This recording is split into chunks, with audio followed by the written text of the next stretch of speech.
The opinions and views expressed by individuals during this broadcast are their own and may not be the opinions of this network, their group, or other organization they may be involved with.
Whoops.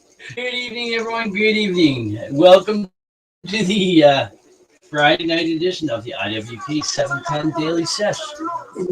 Freestyle Fridays, where we put it all away for 30 minutes a day on IWK. I'm your joint host, Ron McNabb, a.k.a. The Forgetful Stoner. We're going to have some fun tonight. We're going to have some tokes, some tunes, some chats by the fireside here. So just give me one moment, folks. Facebook's got me on a block for sharing, so I'm logging into my alternate profile. I can't share up to very many places on that yet, but welcome anyway. So just give me a minute or two, and I will be right with you. Meanwhile, just sit back, listen to the tunes, and smoke one, right?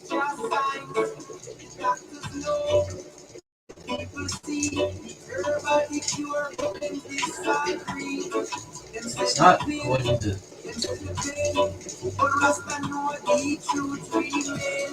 Hold on.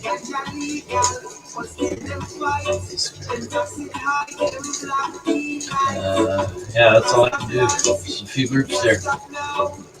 So, anyways, welcome everyone. We got Frogfather in the house here tonight.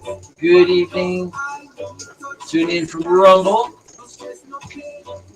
And saying good evening, Ron. Nice video of Corey with Kim, right?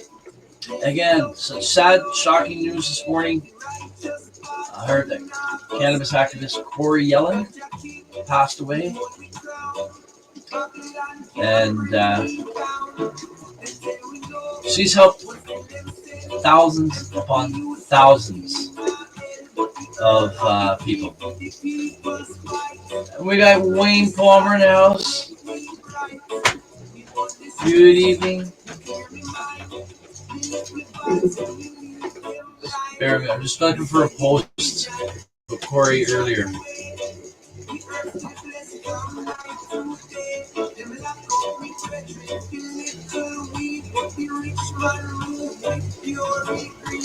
Okay, here's a post I'm going to read. So sad to hear the passing. This is from Jack Scratch. Sorry, Jack Scratch, the documentary. So sad to hear the passing of medical cannabis healing advocate legend Corey Yellen. She was a true warrior every step, dedicated to providing healing protocols to thousands and thousands and thousands of people across the globe, including cancer doctors, police officers, any and everyone who reached out. I'm sure she lost count of how many lives she helped save. It was an honor to document her story on my YouTube series, The Healing Conversations. This is from Kim Slotarski. She was no nonsense and exceptionally compassionate at the same time. I spoke with her just over 5 weeks ago, and she confided how sick she was and struggling with incredible pain. Yet, she was still trying to help people right up to her last breath. Oh, that's really awesome. And Where is it? Sorry.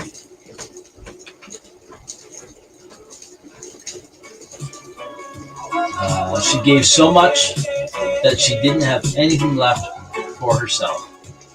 After we spoke, she even showed up for a Q&A screening of our documentary with Kim Cooper. And that was on Corey's story on the THC, the Healing Conversations. Corey's own personal story that was documented by Kim Sartarsky on that documentary there. And I was a part of the after show chat that was there on that. That was just January 26th. Just over a month away. Just over a month ago. And I'm honored to have known her. I didn't know her as well as many others did in the cannabis community. And we got Frosty in the house. Ha fucking sorry.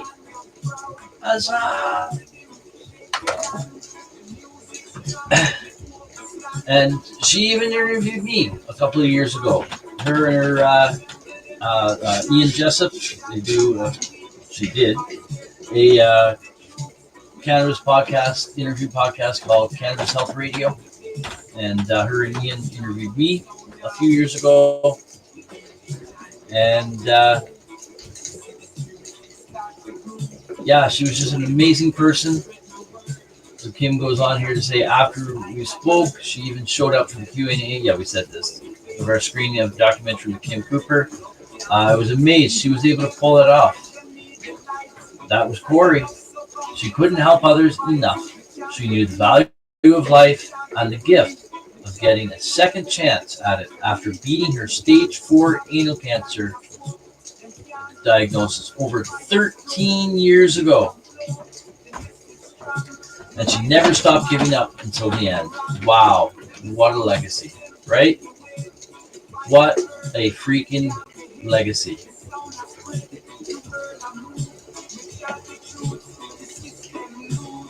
Actually, you know what I'm going to do?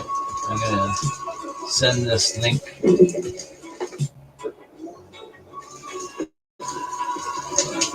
I'm going to send this link here to her documentary. Oh, we did that. Wayne says, you must be having your giveaway soon, Frosty, right? Right? Tomorrow, February 29th.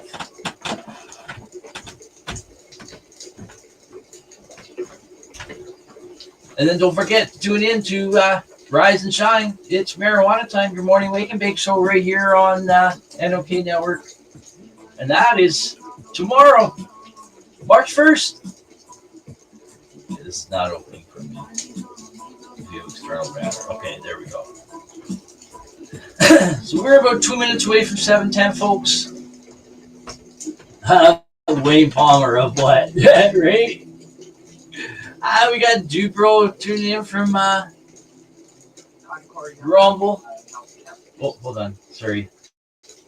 Forgot I had it on the phone. Okay, so I'm going to share this copy link. No, Messenger. Send it to myself. I'll pick it up from over here.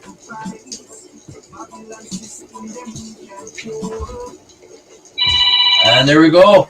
We got 1 minute to 7:10, folks.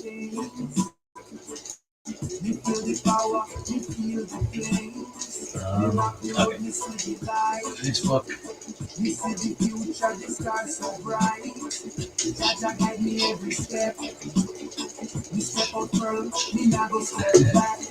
Okay. Let's go. Fire it up, bro, right? Or we'll crank the tunes up. We're almost at 7:10.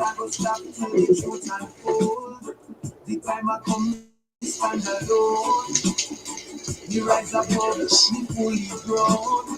We take the message to the nation. We preach the truth, the real vibration. 30 seconds to 7:10, folks. Okay, so here is the link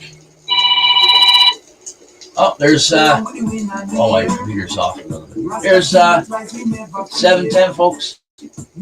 Happy 710 Easties. Light them up if you got them. Cheers. Me stand up tall, me never bow. Me hear the sound, me hear it now. From the roots to the stars above, me spread the word of peace and love. Spread the word of peace and love, right? He hold me down, me full of might. I am hearted, me right. There was someone there that knew how to spread a lot of peace and love, right?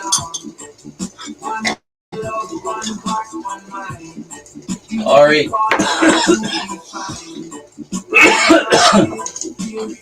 And we got Wayne Palmer lighting up the screen on fire, right? Link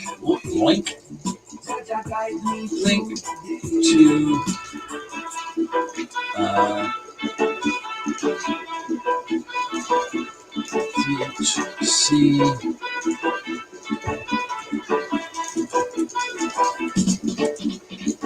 You see the Babylon, them fight the youth, them push the lies, them hide the truth. Just gonna put the link here for Corey's interview with Kim Sokarski. Link to THC, the Healing Conversations,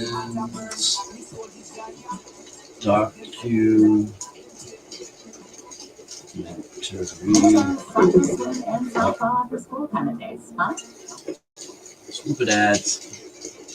There we go. Okay.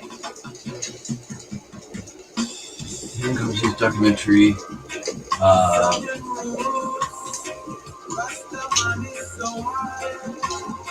Oh shit.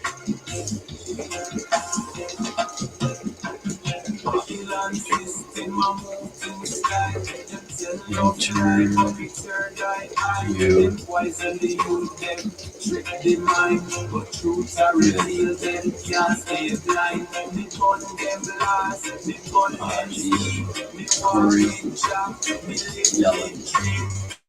chance for me feet, no fear in my heart. The revolution is a start.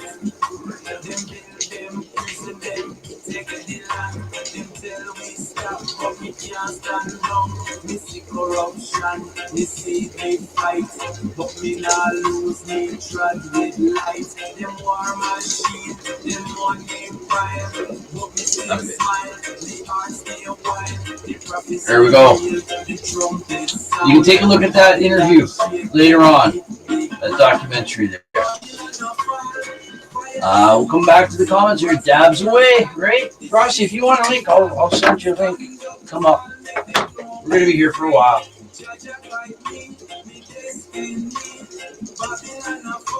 And Wayne smoking on an unlabeled bag of weed I had in the room that I grew. You grew a room? You found a bag of weed in a room that you grew?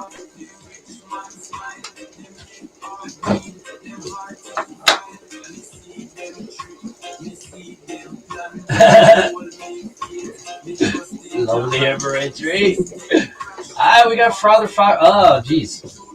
Father asking me, how is the vehicle search? Oh, I forgot I can't leave this window. Here's what Wayne's smoking on right now. He can't remember what this was, though. Right? The vehicle search. I was supposed to go look at the van today, but we had a major snowstorm come. And so I had a feeling she was going to want to reschedule. I didn't want my father-in-law, either a father-in-law, driving out either in the snow. We would have been okay for going out, but it was the coming back. And if we do decide to get the van, going to North Bay to do the bank stuff and Service Ontario to get it registered in my name. So rather than going today, what we're going to do is we could do it tomorrow, but the problem is it's stupid. Service Ontario and the banks will be closing locations or restricting hours. They're crazy. over the last several years, right? Because they're pushing everyone to go online. I'm not here to talk about that, but the problem is it leaves me, if I go Saturday in Sunridge, the bank's not open, Service Ontario is not open. So if I go to Sunridge to look at the vehicle tomorrow, I got to drive to North Bay to get the funds, come back to Sunridge, buy the vehicle, go back to North Bay to go to Service Ontario, come back to Sunridge to pick up the vehicle. I'm not doing that. So she's available in Sunridge on Monday. So we're going to meet sometime on Monday.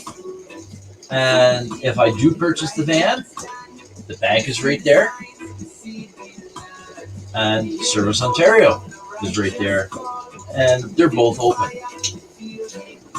So if I am going to look at the van Monday, failing another storm or whatever, or some other unforeseen delay, it'll be Monday when I go to look at it. Very possibly, I could end up coming home that same day with that van. Because if we go to Sunridge, I look at the van, she's like literally 3 minutes outside of downtown, like downtown Sunridge. But anyways, she's literally 3 minutes away from the bank and Service Ontario. So I could go there, say, I can go at 11 o'clock. Go to the bank, or go to look at the van, decide, okay, yeah, this is cool, we're going to get it, go to the bank, get the bank draft, come right back, 3 minutes away, pay it, get the ownership, go to Service Ontario, which is right there, then go right back to the house where the van will be, which is like 3 minutes away from Service Ontario, and drive home. So Monday, it looks like that's when I'll be having the, that's not what I want. Looks like Monday, that's when I'll be looking at it. And if it doesn't turn out to be any good, there is another one up in Calendar, which is a bit away from there, but not that far from me. That's still a little ways. But we'll see if we can swing by and look at it the same day while we're out. You sent me a pic. Yep, I showed that there. I'm probably just late getting the comments here. I wouldn't wish it on you, right, man? Right?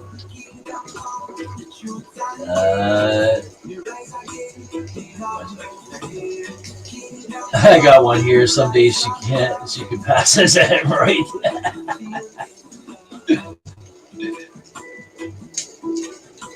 Pain in the ass and bleed sometimes, right? All right, folks, we are 2 minutes away from 420. So, yeah, unfortunately, I couldn't share this out to a bunch of places. I could share it out to a little bit. What? Okay, hold on. I lost my one page here. Just give me a second.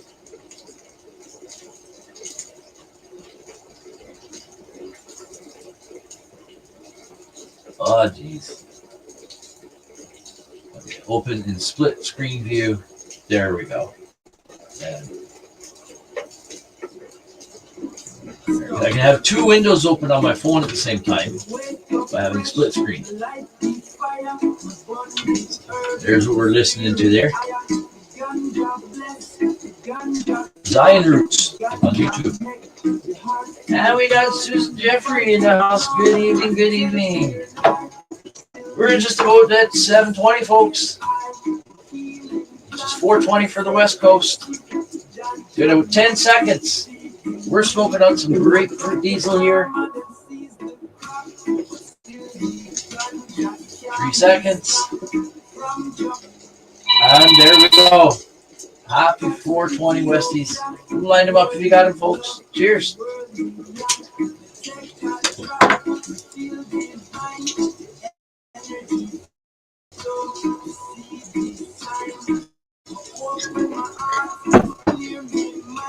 Forgot to put my other camera up.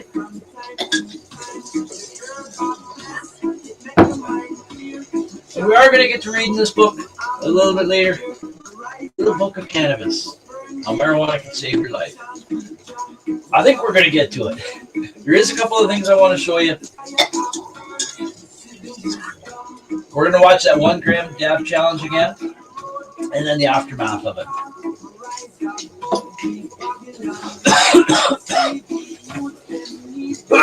So why don't I bring that up now? 1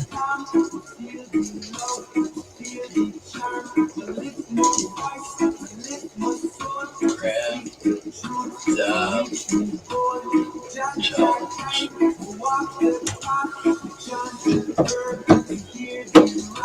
Okay. And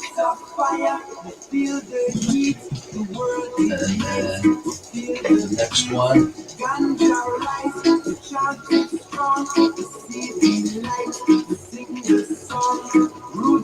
I am doing well, Susan. I am doing well. Thank you. Hope you're doing well as well.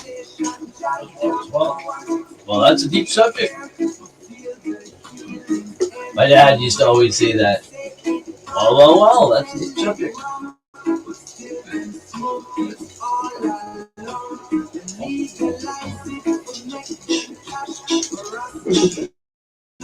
Happy 420 Westies, right? Okay, so I'm just looking now for the second video.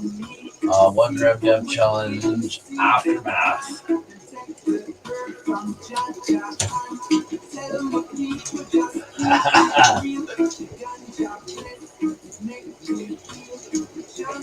Oh, this might not be the same one. Okay, they've got another one. 1 gram dab. Okay, we'll do both of these. Oh, they're all 3 of them right there. Okay, so we'll close this window. Okay. So we'll pause the music.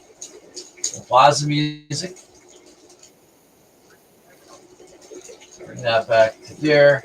I'll go full screen on this. Let's share the screen. Oh, hold on.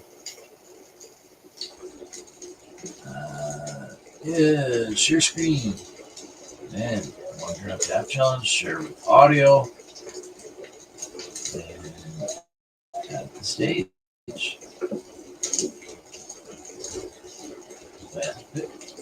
Using the mouse on the wrong screen. Okay, so I gotta put my headphones on for this. It hasn't bled in a few years now, like 6 or 7, right? All right, so here we go, folks. Now, I think this guy is a little annoying, but hey, once you get past that, hey, it's a 1 gram dab challenge, right? So I dare anyone of you to try. Oh yeah, I gotta turn these on. All right, here we go.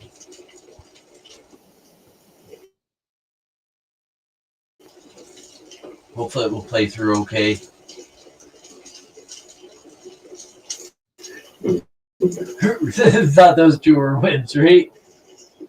Yeah. What up, YouTube? What up? Joe Miller coming at ya for Custom Grow 420. This is another channel designed for cannabis patients and adults. All right, man. In this one, the 1 gram dab challenge.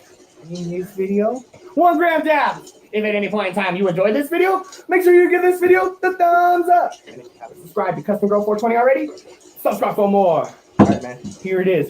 This video is going to go up into the Crazy Hit Library playlist and the Getting High with People playlist, a twofer. We got Harry over here, and he's about to do the 1 gram dab challenge with me. If you guys ever feel like getting down, upload it. That Harry guy, I don't think dab challenge. Let me know when it's ready. I don't know. Take a look at it. Let's weigh this out. Let's take a look. We're going to make sure these grams are official. We're going in on some Gorilla Glue number 4 this time. Much. Let's get it. We'll be doing our breathing technique. Don't trip on the scale. It's low on battery power. Legit. 1-1. Here goes Harry's. Money. Let's get it. The one gram dab challenge. I'm gonna open up the window here. How you doing, Harry? Mikey. It's gonna be crazy. What are we gonna do with you? Is this the biggest dab you ever done? What would we do without you? Let's get the dabs up onto the dabber here. I'm gonna be using my Happy Daddy Buster. Oh man, if any guys ever done a large dab before like this, go down in the comments and let me know what your experience is like. I've done a 1 gram dab one time before. It was absolutely major. I'm gonna fold mine in half here. I'm gonna be using 2 rigs here on mine. Okay, so the other video that I the goal is to vaporize as much of the gram as possible. Here's gonna use 1 rig, the extra thick banger. That must be the aftermath. The aftermath video that I've seen, that Oh the man. one that goes to. So this would be his second one. We're gonna watch the other one. Watch the other one too. This one's from 9 years ago. The other one was from 10.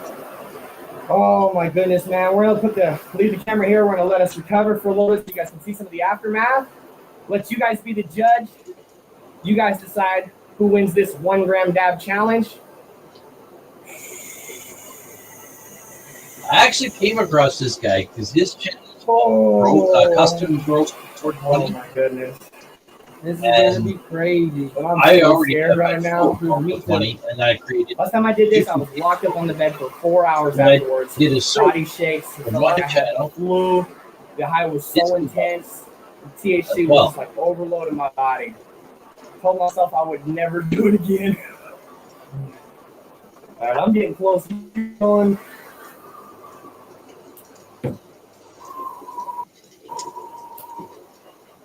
The 1 gram dab challenge. Cheers.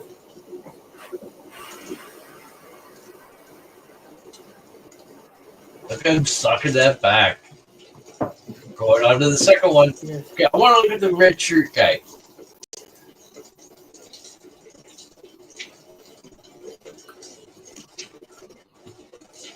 I don't know, man. He's I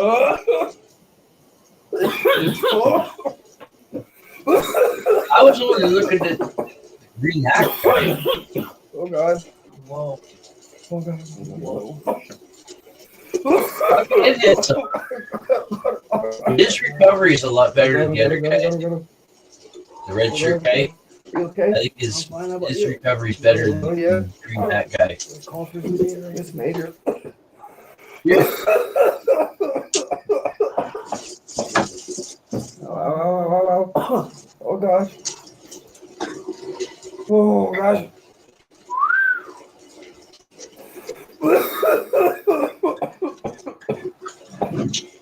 This is instant. Woo! So hot. My body right now is heating up. Starting to drip sweat. How do you feel, Harry? I feel like I'm getting you high. feel, Eric? How do you feel, Harry? I'm getting hot. This seems like self-harm. Oh God. Oh God. Okay, feeling my lungs. Oh, my lungs are fucking. Yeah, most you're not even going to absorb into the lungs. It feels like I can't open my lungs up. Would I try a 1 gram dab challenge? Oh, God. Maybe. It's major. Oh gosh. Still can't breathe. I think it would also depend on who my competitors would be.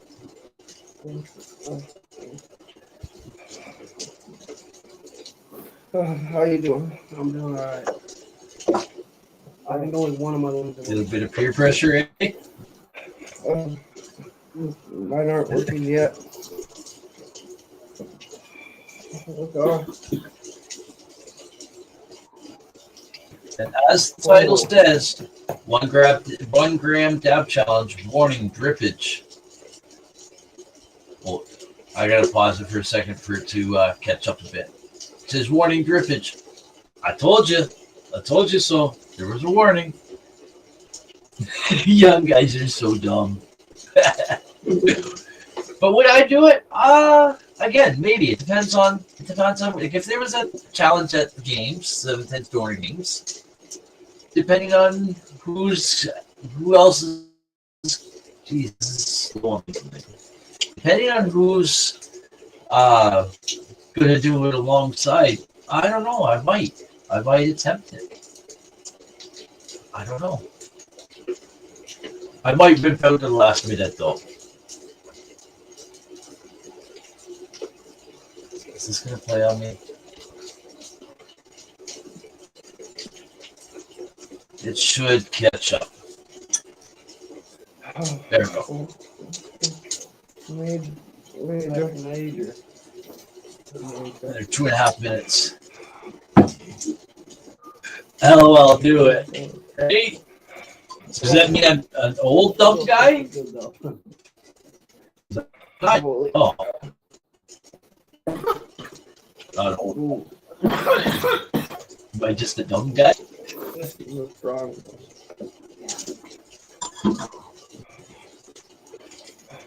I wonder if Kim would go for that. Maybe not. A 1 gram dab challenge. Oh, God.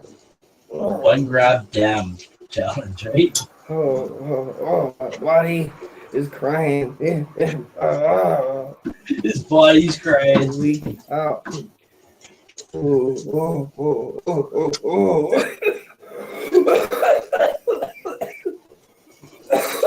Just imagine what it feels like right here. It's probably burning. It's so hot.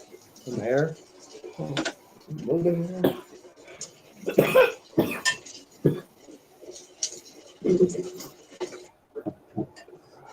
Oh, the red shirt guy's got some sweat, some tears happening there. The high so Yeah, the green hat guy. Look at his oh my face. God, my full body. Great. Sweat. What about you, Eric? Dude, this might be the highest I've been and the fastest I've gotten. Oh my goodness. Definitely major. My head is fucking. This is almost as good as those ones where you see the big, huge water jug where the guys put it over their heads. And they got the sweat. Jesus, guys, I'll give you $10. Thanks for coming over, Eric. Oh, for sure. Boom. You guys are You going got to me man. thinking You down. decide. 1 gram down $10. challenge. You guys are up for it. Upload it. Maybe Let us $10 know pledges from multiple people. Check it out. Boom! You guys already know what's up, man. If you didn't get your fill of some kind of We do like a 420, 50-50. check us out everybody's on this channel. Check out those playlists. If you enjoyed this video, And then I give can us a donate. thumbs up. If you really enjoyed it, share it so somebody else can see. If you got questions or comments, I want you to throw them down. Other than that, Jolie Oli, I'm coming to you for Custom Grow 420. As always, the growing. Gross. I just thought of it now. Okay, so there is another one. 1 gram dab. We'll do this one. It's a 3-minute video. 2.5, well, almost 3 minutes, and then there's the aftermath of that one. So the aftermath video that I watched is not the aftermath of this. It's the aftermath of the one from 10 years ago. So this year, we'll watch this one. It's 3 minutes long, and then we'll go to break. Right, Susan? Right? So we're going to break right after this one, and then when we come back, we'll watch the 1 gram dab aftermath video. And so here we go with this one. I might have to let it preload. But we'll see.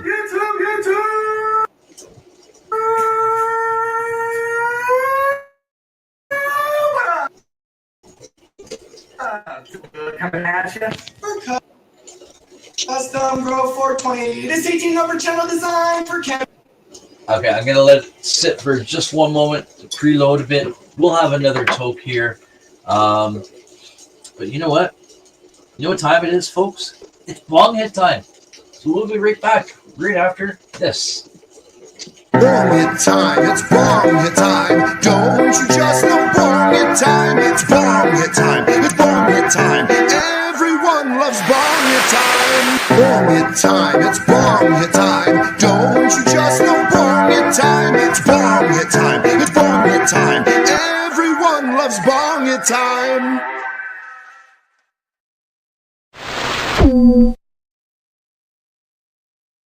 And who doesn't love bong hit time? I know I do. So cheers, everyone. It's bong hit time.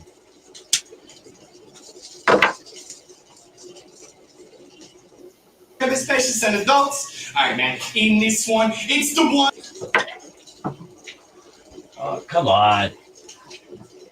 1 gram dab. We've been training on this one for a long time. We're here at Sweet Greens Meds, and we're about to get down. We got a full gram. We're gonna hit 2 rigs red hot. If at any point in time you enjoy this video, make sure you give this video a All I'm thumbs up. seeing here is young men. Subscribe to Custom Grow 420 already? Subscribe for more. All right, man.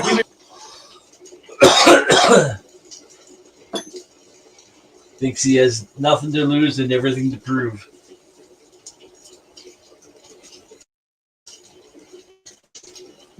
Ah, come on. Been training for this one for a long time. Talk a little bit about it first. This is one. Okay, we're gonna pause it for a second. You know what? I think if this doesn't work right now, in a second, we'll go to break and then we'll do both videos when we get back. But we'll give it one more shot here. Full gram. We've seen a lot of 1 gram dab videos out there before, and most of the time it's just a gram being put onto a nail, and the nail cools down. It leaves a big puddle. It's not what we're trying to do here. Here at Custom Pro 420, we're going to try to heat these things up and actually vaporize as much of this gram as possible. If you enjoy this video at any time, smash the like button and share it to your Facebook so somebody else can see. Look at this gram.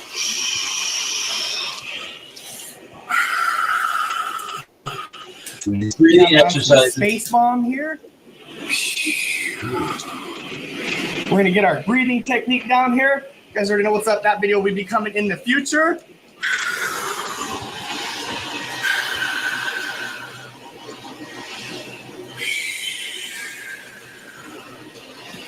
There is different breathing techniques you can do. Mike Driscoll mentioned the breathing technique immediately when I went for my breathing test. It works.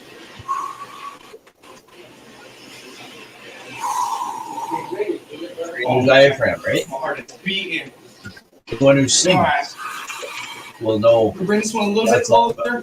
Bring this one in here. We got these babies red hot. We're getting ready to go here. It's almost The go one who time. sings understands the theory. This is the 1 gram Of dab. behind That one's good to go. Keep this one hot. You guys already know what's up, man. It's the 1 gram dab. Cheers. There you go. There he goes. We're getting the other rig ready for him.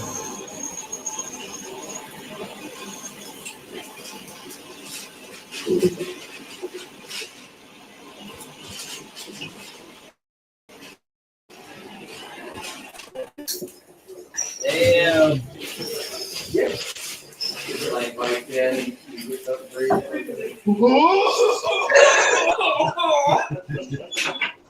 The 1 gram dab. You guys already know what's up, man. If you enjoyed that, share it to the Facebook. Questions, comments, throw them down. I'm Joe Leoli. I'm coming to you for Custom Grow 420. As always, good growing. Right. All right, so we're going to go to break, folks, and when we get back, we are going to do this video here. And yeah, this is the aftermath video of this one. So let's come back full screen here for now. We're going to go to break, but when we get back, we will get back to that. But we have to go to break, and we will be back in 4 minutes and 20 seconds, folks. So please stay tuned for more of the Friday night edition of the IWK 710 Daily Sesh Freestyle Fridays after the short commercial break. So we will be back in 4 minutes and 20 seconds, folks. So don't go away. Cheers.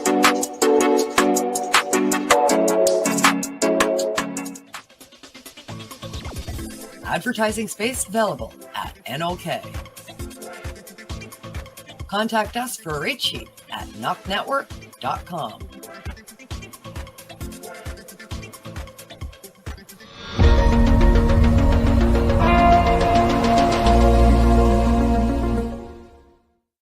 Discover the treasure trove of flavors at Miss Jolly's Munchie Factory.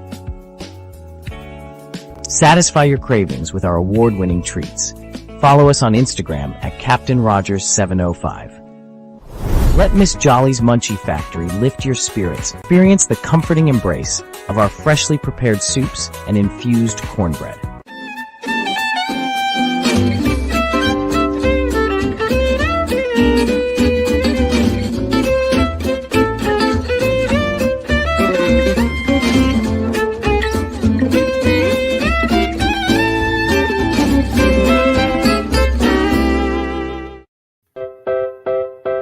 Join us for NOK Network monthly specials, 12 months a year. Movie nights. Spotlights on entertainment. And live on location coverage.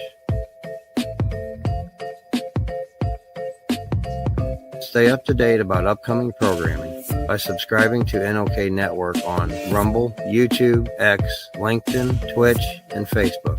Check out our webpage at www.noknetwork.com.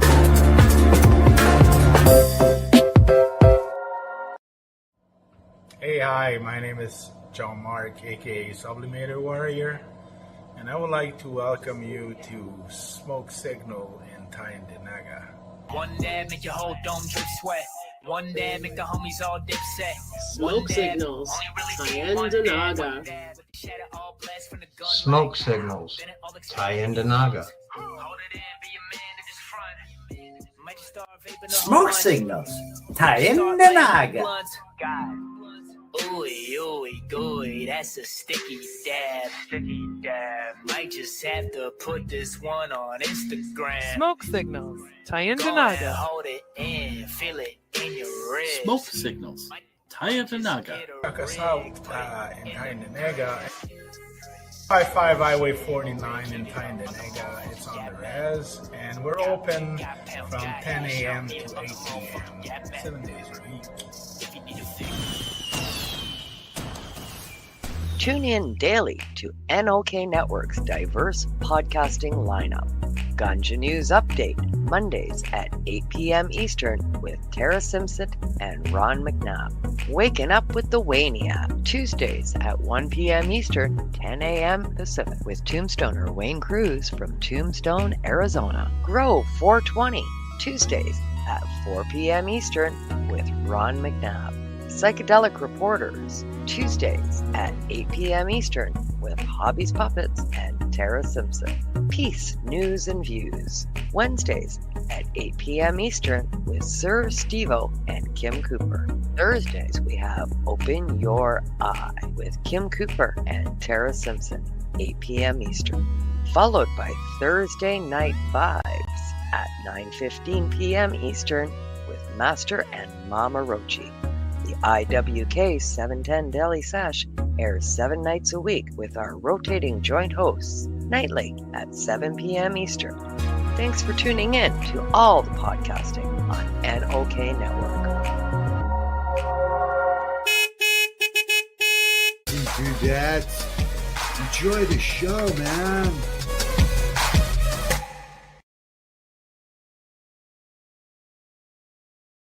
And welcome back, everyone. Welcome back to the Friday night edition of the IWK 710 Daily Sesh Freestyle Fridays, where we go longer than 30 minutes on Fridays because it's Freestyle Fridays, right?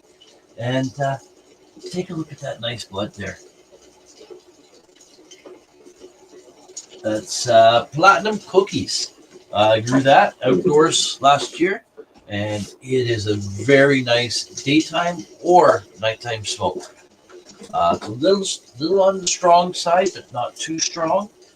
I can't quite describe the. I have a hard time trying to describe weeds. I know what it is for me, but see what something that's like for me. I may describe it a little differently. I don't know.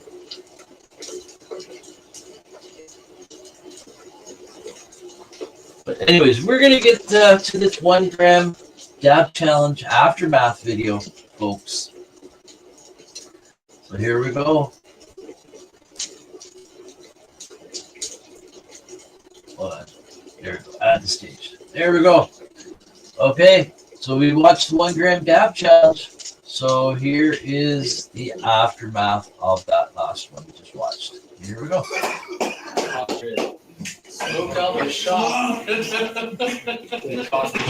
the haze there. He was like, I don't want to lose the jib. That was the classic jib catch. I'll never forget that. Do you want to get him a chair? Yeah, right behind the chair. Or there's a futon out there. He doesn't even know what to do. You can sit on that futon for a minute. It gets better. It gets better.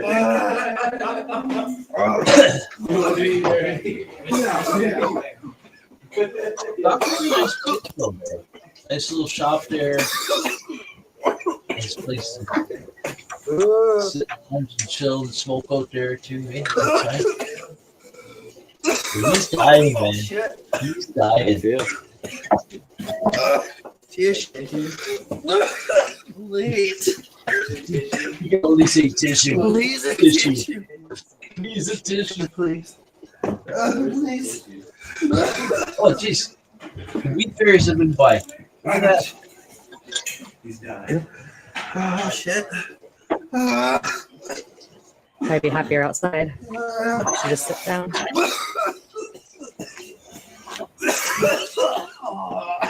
Cheers.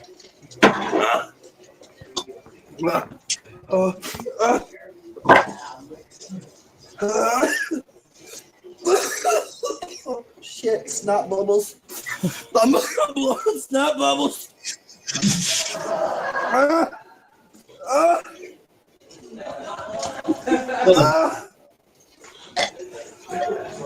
That was close. Can you go get some toilet paper or have a Kleenex or something? Somebody? God damn. Do you want to take your shirt off? Hang him in. I can't. You're so still. You can't move. There we go. Thank you. Thank you. I don't know, man. I don't know if I should do this. Yeah. I don't know, man. They always have the aftermath, so we're like, we're gonna film it, and then if he wants to use it, he can use some of it, you know. Yeah. They're always wanting the aftermath. What's it like after? Because Here's the after. we had an agreement at a time that I was gonna do this. It seems really mean, huh? Recovery. Yeah, right. I don't think I would do 1 gram. I don't think I'd do 1 gram. Well, at least we had this here. I know this is perfect. He gets so hot. It's so awesome that you could just let it come out here. Sometimes I take fat dabs. Oh, Yeah. I would do it. No, this was perfect. If he was stuck inside right now, he'd be on the My floor. wife would Miserable. kill me. She found him. Oh, shit. Oh, goddamn, those nails are hot. Hot. Ready? Hot and hurty. Everybody out there was talking. This is less supposed to put not to do, I think. As fun as it And is, for your house. entertaining, For the fans. yeah, I don't think it's probably the wise. This is when we shoved the microphone. And you feel I will say. stoned? But hey, we get a laugh at his expense. Are you stoned? I'm in pain.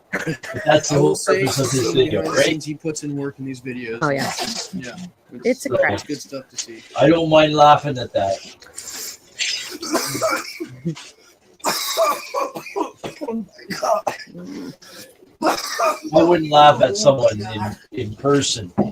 Oh my God. I got fucking jello legs Once now. he's put that video I'm up, dizzy. he's put it up Oh to shit. get a laugh, right? Oh shit. Oh. But yeah, I don't think I Let him see would. your eyes for 1 second. Oh.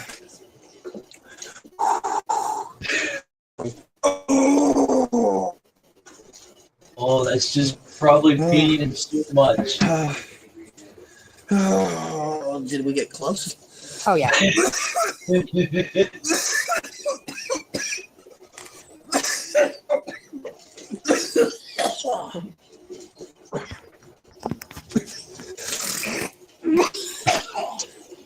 No.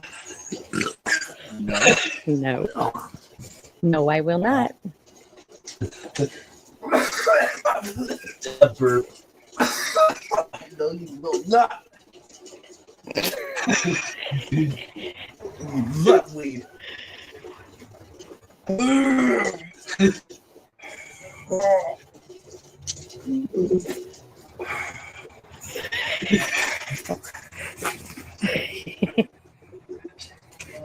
This is not funny.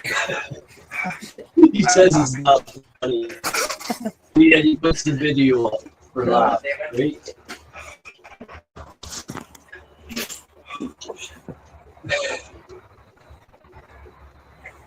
Oh. Another minute left.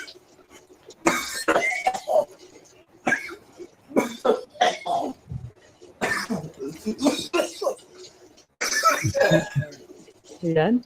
I have to stop doing that. I'm going to puke.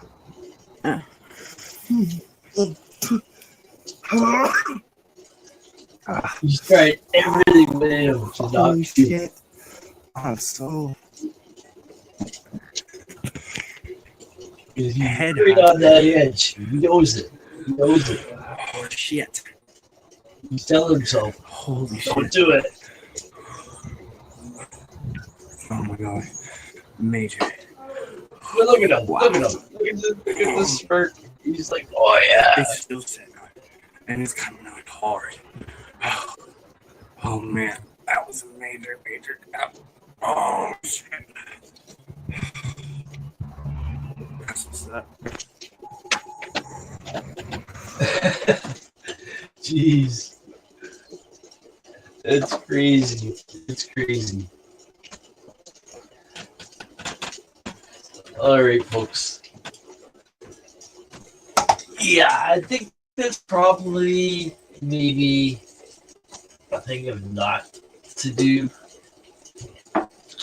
The PSA here of what not to do, really. And hello again. Did you just miss the video? We just did the 1 gram dab aftermath video. If you missed it, you have to go watch the replay after. Jeez, this guy is crazy. But anyways, let's get the music back on. Let's get the tunes rolling, right?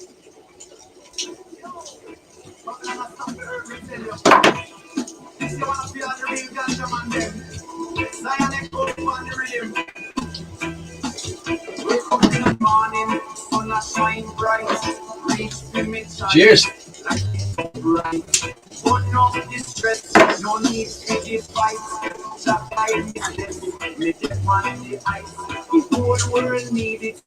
I think we're going to get ready to read this. The Little Book of Cannabis, How Marijuana Can Improve Your Life.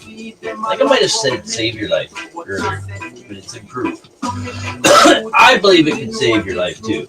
I believe it saved mine.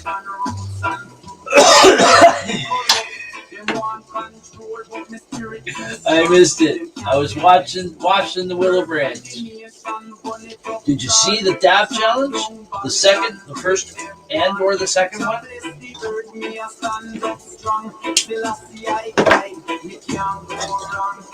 If you just missed the aftermath video, I can always play it again. It's only 6 minutes and 40 seconds long.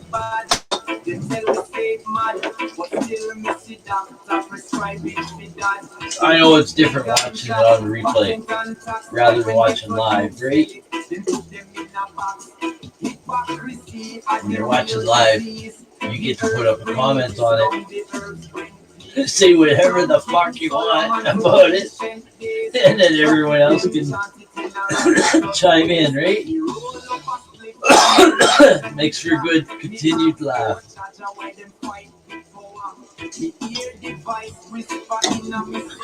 Oh shit. Jeez. No breakage. No breakage, just a little leakage. Leakage is fine. Depending on where the leakage happens, right? Babylon train. No more shackles, no more chain. We there so we break the pain. Rasta rise up, we stand again. Earth in my pocket. Oh, I wish we had somewhere to stand up and dance, man.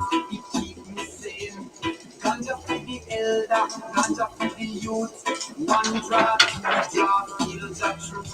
Them can't stop the movement, them can't. This is honestly the best reggae that I've come across. And there's a whole bunch of different albums. They're all like about an hour long. If you know the real truth, stand it up. Babylon trembling, them want all back. The army strong, we never go slack. We got 3 on Rumble. I know who 2 of them are. Actually, I know who 3 of them are. There's one. Dude Bro right there. We got Frog Father right there. And we got Sir Rat Bastard. Sir Rat Bastard tuning in, saying, "Great evening, tokers. 3 on 3 likes. Right on, rumblers." So, let me know. Do you guys enjoy the music we got going tonight? I've been trying all different types of genres and stuff to have on the Friday night sesh. And I'm thinking the reggae, maybe the how do you say choice of the day in French? I know it's not soup du jour. That's soup of the day. I don't know how do you say choice in French. But I'm kind of digging the reggae. Right? We're all about spreading those good vibes. And what better way to bring out those good vibes other than reggae music, right?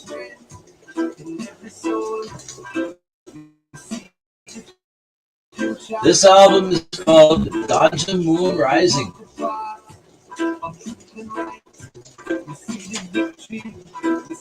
Deep Skank, Cosmic Flow, Zion Roots. I love their obviously it's AI graphic. I love it. They've got several different ones.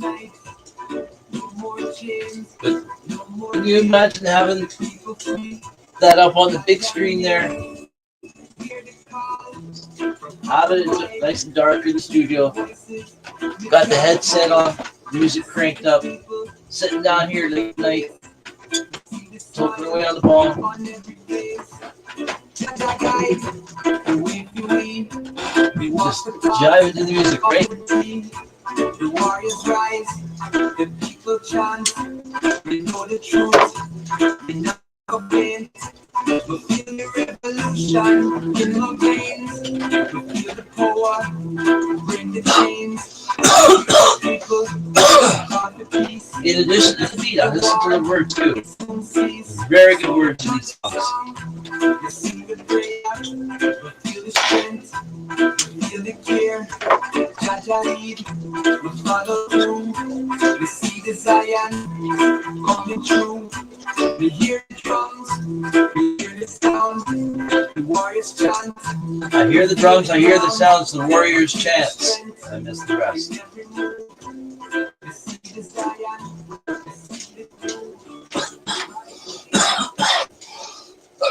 Very cool lyrics on all of these songs.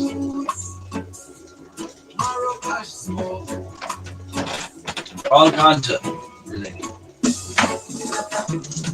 Me wake up, sunlight on my face. Give thanks for the blessing. Me move with grace. The chalice full up, the herbs ignite. The nation deep All about that herb, right? Babylon fight them no overstand, but Jaja bless the ganja feel the land. Them push them rum, them push them fields. Friday night at the 710 store. Turn this down a bit.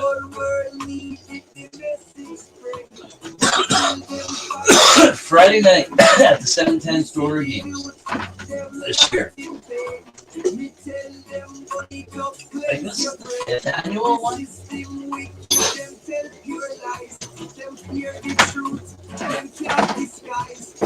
Anyways, there's going to be an open mic night. People are encouraged to bring their instruments.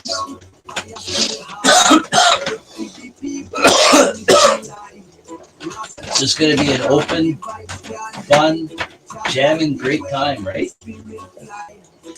I have my guitar, but my guitar, it's not in good repair at all. So it's kind of not really worth bringing. It's really, it's not good. It plays in that, but there you go. Choice in French. Choix. Now, how would you pronounce that? There, you know what? I can find out right now on Google.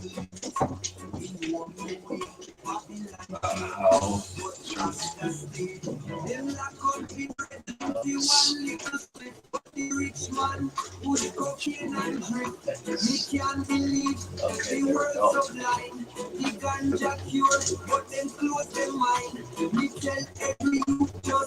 Spot.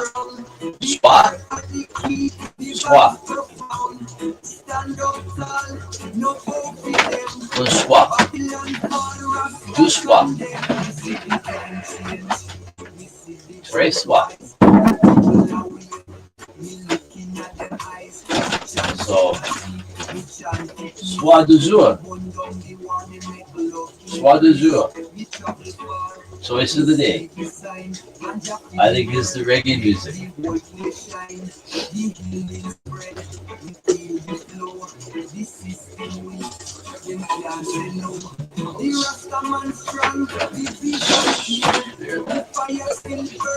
Okay. So I think what we're going to do is we are going to read the book a little bit. I'm not sure if I'm going to get comfy up on the couch. We're just going to sit here like this. Hold on.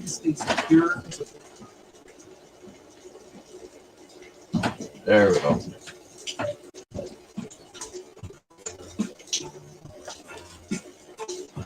Okay, so we've been reading. We've actually missed this book for the last, I think, 3 weeks, maybe 4. Oh, that's what I was saying about the first, though. Friday night, the open mic night. Music instruments and that. I'm hoping like hell someone brings some bongos. I don't have any. I want to get some. But I got no money to go do that. But I hope like hell someone brings some bongos. I love playing around on the bongos.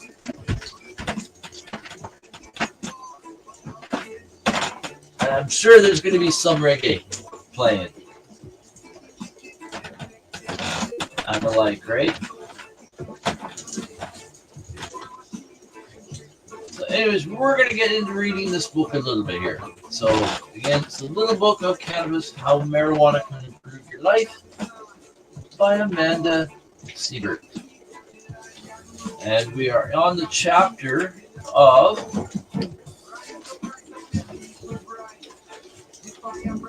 boosting mind and creativity. And there's the pictogram there. Not one of the best pictograms that I like of it. There's different pictogram at the beginning of each chapter. There's one I really like. Here's one that I like. I like. And then there's, I like this one too. This is under decreasing stress and anxiety. Look at that. I like that. This one here, I'm not too crazy about. That's just my personal opinion. But we're on the section of that chapter where it says how cannabis can help. But what we covered before was there was a case study on John Bent, was the person who is that case study was on there. And then there's the next section was mood, creativity, and where they intersect. And then there was historical use of cannabis for mood and creativity. And now we're at how cannabis can help. And then there's one next section after that. I'm not sure how far we're going to get. Let's see, how many pages we got here?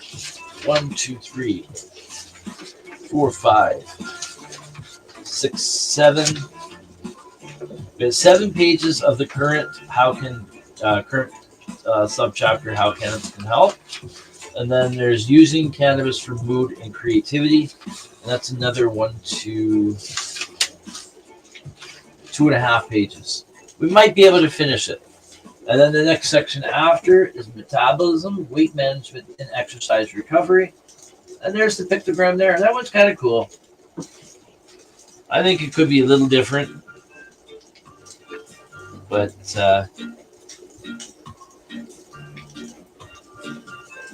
I think that might be a vape pen.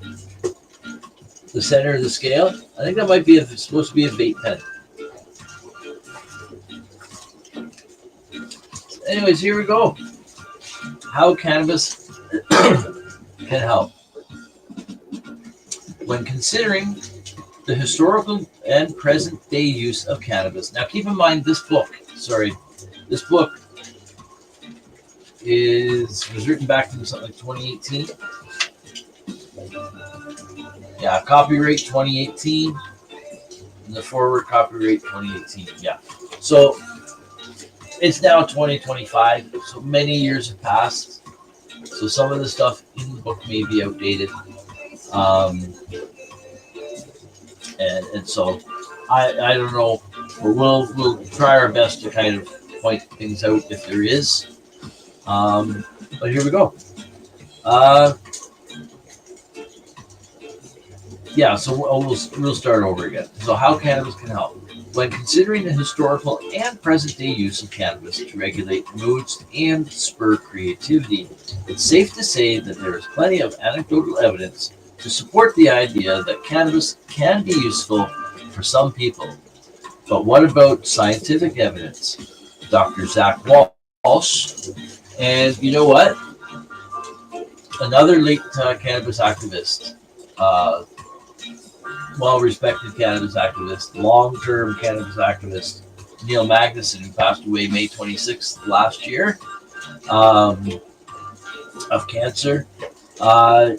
He knew Dr. Zachary Walsh, and he had documentation. And Neil Magnuson, here he is right here. I'm going to overlay with him on. Here he is. He had started the cannabis substitution program. There's now several chapters across the country, several chapters across BC. The program is ever expanding, and there are people that are out there volunteering their time, and people that are volunteering product and such, donating product to help people get off of hard drugs. And prescription drugs or whatever. It just allowing people to have easy access to cannabis for like basically low barrier, low cost, no cost. And he passed away, but he was in the middle of a court fight with he had been charged with several charges, but he flipped it around and turned it into a charter challenge. And he sadly passed not long before the scheduled court date. Now, however, I think they were just going to schedule a date to schedule another date. Because this thing had this case drawn on for like 3 years. 3+ years. And there it is. Let's get that. There we go. And so sadly, he passed away before it could become of anything. But he had documentation there from Dr. Walsh with scientific evidence about how cannabis can be used, specifically higher dose edibles, to get people off of to manage the withdrawal symptoms of these toxic drugs, right? Many of the volunteers of the program themselves are recovered addicts whose life has been changed, all because of the plant, right? Okay, so Dr. Zachary Walsh is a registered clinical psychologist, researcher, and instructor at the University of British Columbia, UBC, in Kelowna, BC, where he has studied the effects of cannabis on the human psyche for nearly a decade. Walsh says he has no doubt that cannabis has the potential to alter one's mood and improve the symptoms of an ongoing mood disorder.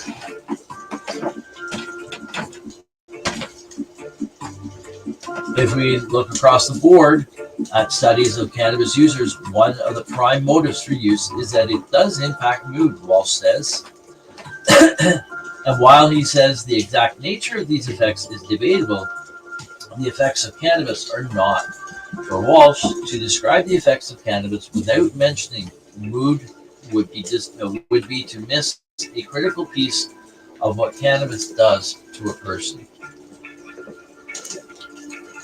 Right? Oh wow, we got 8 on Rumble. Right on. Welcome, Rumblers. Welcome everyone from everywhere. Welcome from everyone tuning in from Facebook. The couple of different feeds we got going on there, and we also have we're on LinkedIn, we're on YouTube, and we're on YouTube on Grow 420 YouTube, as well as NOK Networks YouTube, and we're on Twitch, and we're also on X, as well as Rumble. All right, so here we go. If we look across the board at studies of cannabis users, okay, yeah, we did read that. That's to a person. Okay, in 2017, a systematic review of medical cannabis and mental health, Walsh and a team of researchers looked at 60 articles published between 1977 and 2015. Key relevant findings from his studies show a common theme. In one cross-sectional study, 69% of medical cannabis users said that mood was a prominent reason for their use. Another showed that patients who use cannabis say they felt relief from feelings of anxiety, depression, anger, and panic. Several cross-sectional surveys showed that cannabis use for therapeutic purposes can improve mood and well-being among individuals with medical conditions. That is to say, while cannabis may be used with the intention of treating a specific condition like chronic pain, or in conjunction with other treatments for cancer, patients also find it useful for lifting their spirits, right? And some of these numbers, the percentages of positives, you don't see these numbers in pharma. Like, and we're just talking cannabis right now. The percentages of success rates for using magic mushrooms, psilocybin mushrooms, is astronomically high. In one study, and I think there's been other studies that have been very similar to this, 83% success rate in using cannabis to treat alcoholism. In fact, there's someone that is one of the guests. He's been a guest on Peace News and Views, but he's also a guest panel host on some of the shows on the network. Joshua R. White. You can find him on Facebook. And he runs the, he started and created and runs, with the help of others, the marijuana maintenance program down in the U.S. I can't remember exactly where he is, but they do also have a Facebook group. And I do believe that it's primarily for people who are getting off of alcohol, but the group is supportive of anyone who's wanting to get off of any substance that is harmful. Mind blown, right? No homicidal or suicidal ideation, right? Guess what? That was what my life used to be 24/7 when I was on all the shit pills. 23 pills a day.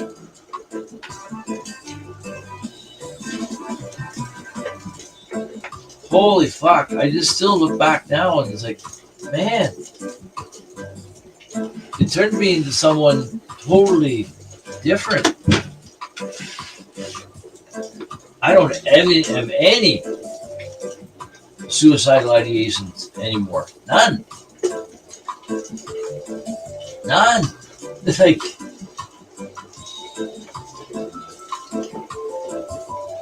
it was bad.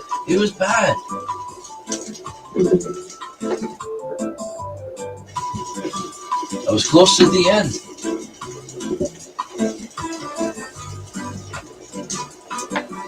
Now I hope I go on to live to 120.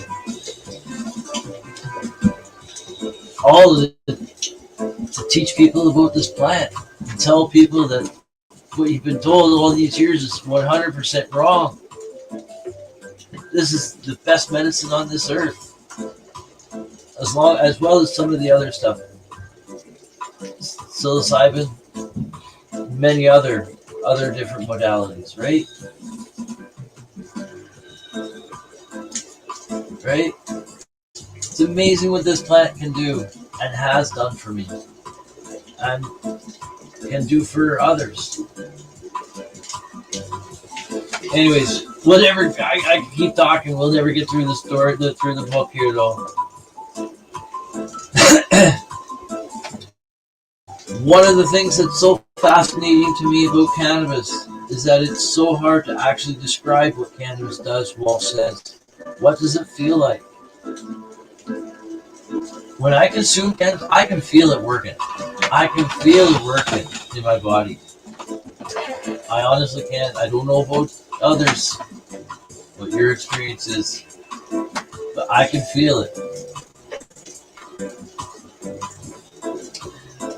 Because substances like alcohol or antidepressants have a more direct effect on a specific neurotransmitter system in the brain, he says, it's easier to describe their effects. Alcohol makes you feel sort of loose. Antidepressants make you feel tired. But cannabis, it's definitely a lot harder to nail down. I think set and setting also has a big difference too. Like I could have some strains that are like an energizing daytime smoke, but if I'm down in my studio chilling out to some cool tunes and whatnot, I may have totally different effects of it than if I was using it during the day.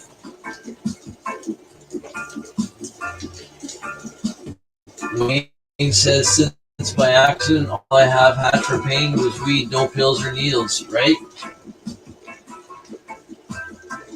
It's amazing, brother.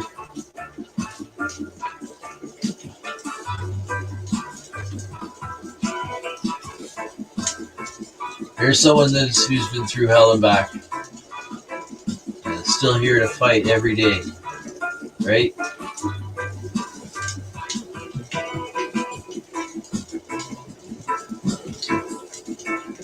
But cannabis gives you a reason to fight, right?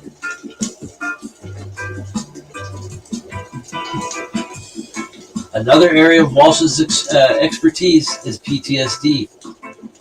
And I myself have been officially diagnosed by a psychiatrist with CPTSD, which is complex post-traumatic stress disorder. That is actually what I got on the disability with, not the back. The back disability considered that there was always the possibility of surgery, even though the neurosurgeon was against me going for surgery.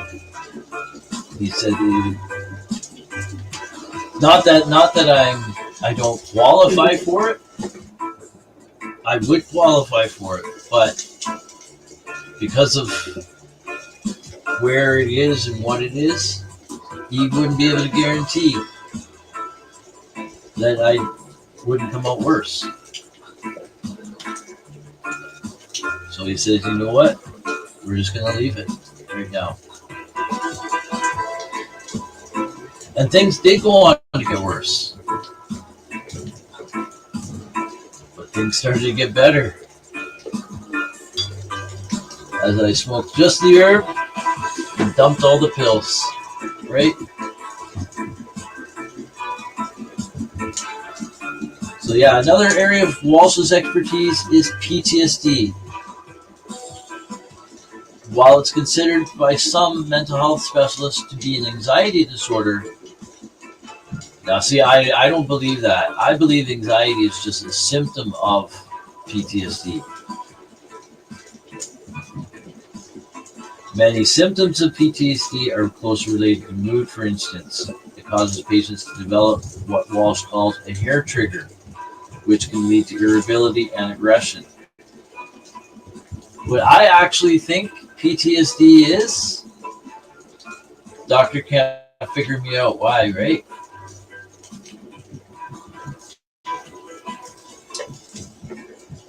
I can't explain. I can only explain that it's the plant that's done it for me, but I can't explain really why I am able to do what I do and how I can walk around and do what I used to be. I used to use a mobility scooter at home to get around, not in the house, but I had one to. I take it to the post office. I take it to the store. Take it over to our farmers market at the arena. Right? I agree. Symptom, not a cause. Right?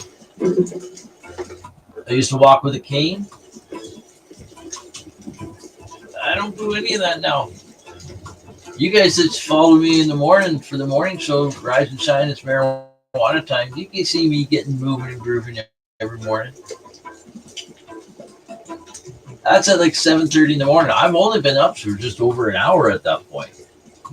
And there's times where I've been challenged to touch my toes. I set the camera up to show you guys, and I'm nearly palming my hand. How does someone who has severe spinal stenosis in L5S1,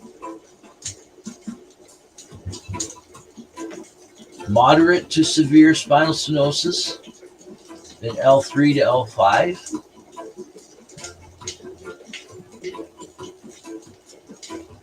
osteoarthritis throughout the entire spine? You tell me how I should be doing that.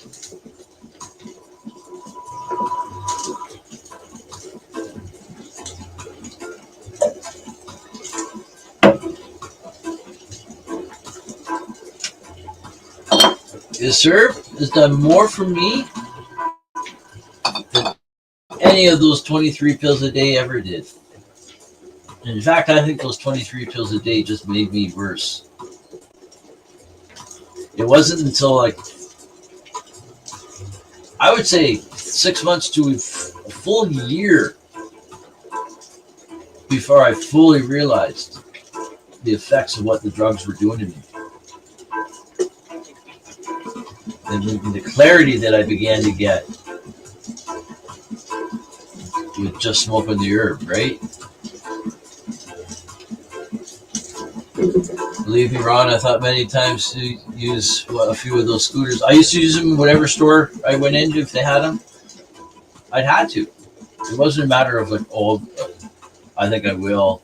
I had to, or I couldn't make it around through the store. Right? No wonder it was made illegal. Because not only is it just medicine, it can be used for so many other things.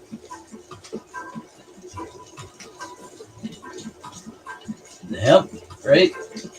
Clothing, textiles.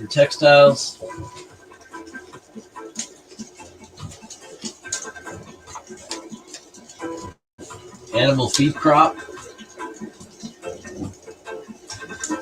Used to be a part of the animals' feed. Chickens and cows used to have a lot of CBD in their systems, right? Now what do? We inject all of them with synthetic shit, right? Why? Feed them the best food supplement around. In Canada, a huge industry that got left out of the Cannabis Act was veterinary medicine.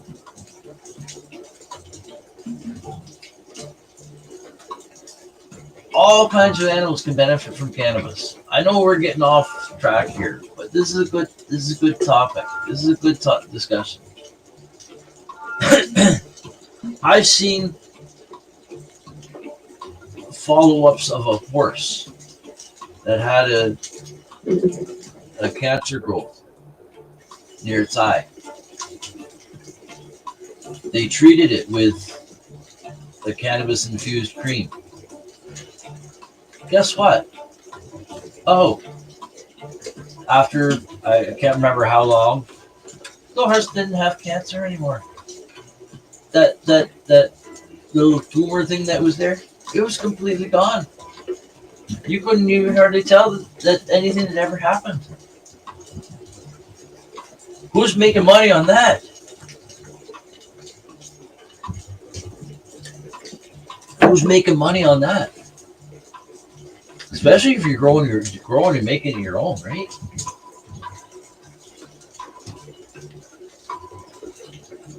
I had scoliosis in my back, and then had my accident, and got my L1 vertebrae crushed, right? And I also have several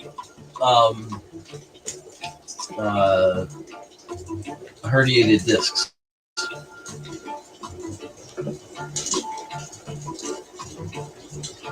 And I used to be 5'3.5". Now I'm 5'3". So that explains the herniated discs, right? Okay, so let's get back to the book here, folks.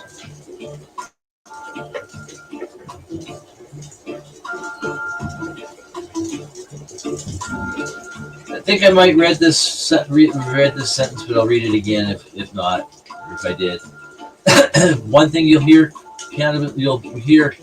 patients with PTSD say is that cannabis makes them more tolerable, more tolerant, and generally easier to be around, he says. And I will agree 100% in respect to my own personal journey in respect to that. Where my daily life was basically one big CPTSD episode, if that's how you want to term it.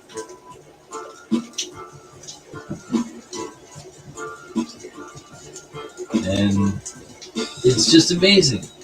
It's amazing. And I also have used psilocybin mushrooms too. And I'm really missing some. I really feel the calling for some. So I will be getting some at some point soon. I just don't know exactly when. I know I'll for sure get some in July. and I go up to Kim's. Tara Simpson will be up there, and we have a great time. So, anyways, let's carry on here. That notion is reflected in several studies that are now included, that are included in Walsh's review, including a cross-sectional study out of New Mexico, where patients used cannabis therapeutically reported reductions of 75% of symptoms avoidance, hyperarousal, re-experiencing. Now, you tell me, you give me, tell any of the pharmaceuticals out there, you show me any of them in the studies with their efficacy where there's giving 75% success rates. I don't know what they are, but I know that they're nowhere near that. In fact, many patients have to go on a whole roller coaster of several years of going through multiple different medications, either before they find one that works, or they do find some that work, but then they stop working as they should, and then they have to find another one, which then produces a whole other set of side effects. And I'm not just saying this, folks. I'm not just saying this. It's not something I've read. Not something I've read, because anyone can read that. I'm saying from personal experience. In fact, I've been on so many medications, I can't even remember some of the ones I've been on. And every once in a while, when I go to, like I am on eye drops for my glaucoma that I was recently diagnosed with. For right now, I can't figure a way to avoid them. I don't want to go blind. If I don't have my drops, I can't see properly. I was on prednisone for my sarcoidosis. I'm not on it anymore. I'm 2 months off. And I can't remember where I was going with this.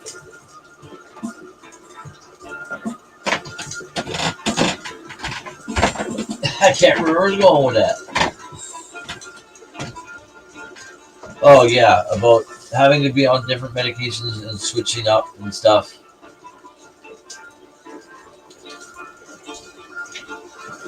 Oh, yes. Getting my prednisone script filled out. Walmart gave me a printout of, well, I've been actually to 2 different pharmacies in an IDA as well. They both gave me printouts, I guess because I hadn't been there for a while. They gave me printouts of some of the previous medications that I've had filled out there that I was on. And I'm looking across at some of these, and and it tells me that whether they were filled or not, and they're filled. And I'm like, holy crap, I can't even remember being on that. Or I'm like, oh yeah, shit, I was on that too, but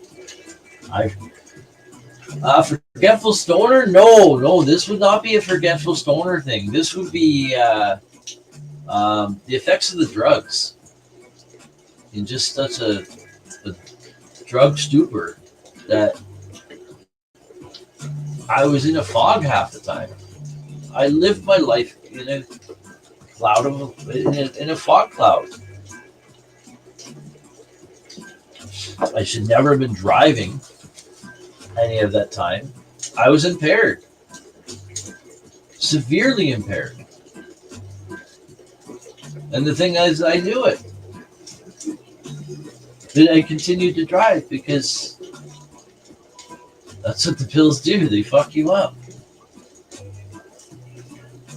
I found myself going through stop signs, going through red lights. Road rage? Oh, man. This one guy, just after I got my truck, I don't have the truck anymore. I don't have a car anymore either. But just after I got my truck, I'm driving in North Bay, going on my way to the grocery store. This guy pulls out the wrong way out of the McDonald's exit beside the grocery store. right in front of me. I had to like literally slam the brakes on. Had I not been paying attention, we would have had an accident. But what I do, he couldn't get anywhere because he was stuck. Because he should have been going out. But I laid on the horn. I got out. I went up there. I wasn't like throwing punches or anything, but I got there. I was acting like a big hairy gorilla, big hairy ape or whatever. I don't know what the fuck I was gonna do. But I was yelling and swearing and all that.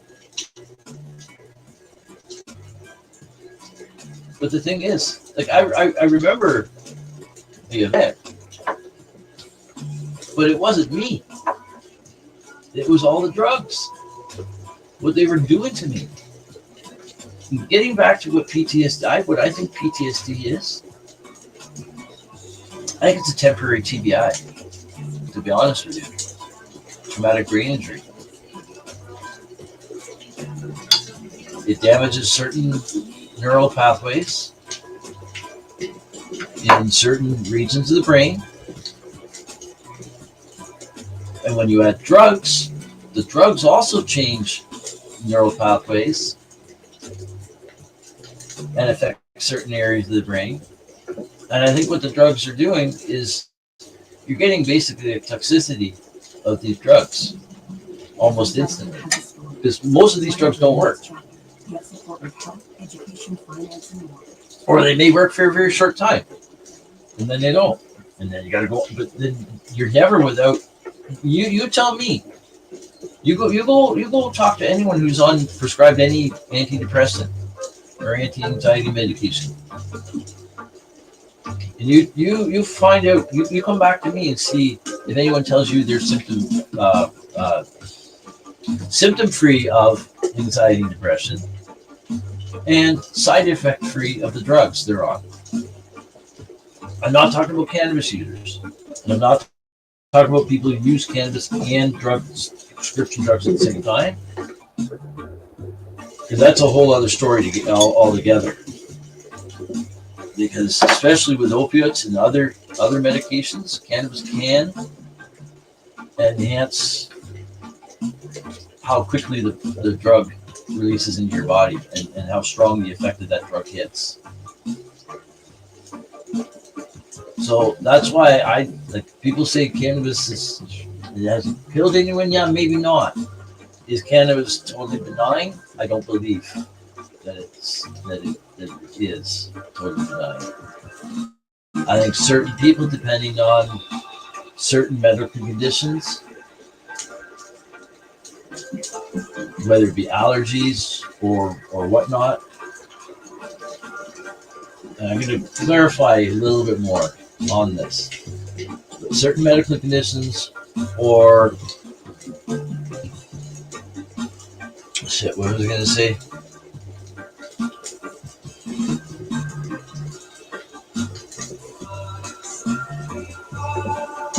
Sorry, I'm chilling to the music.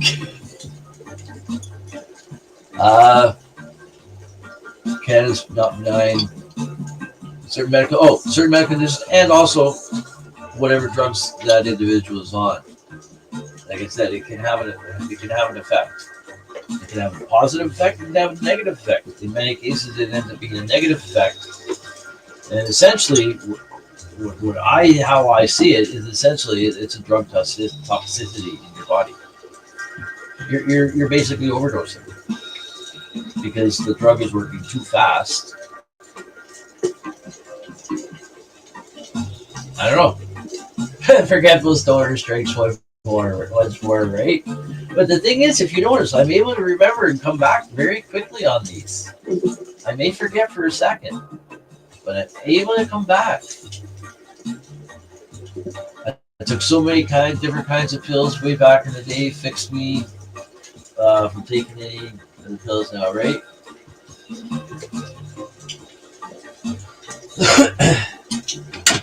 Cheers.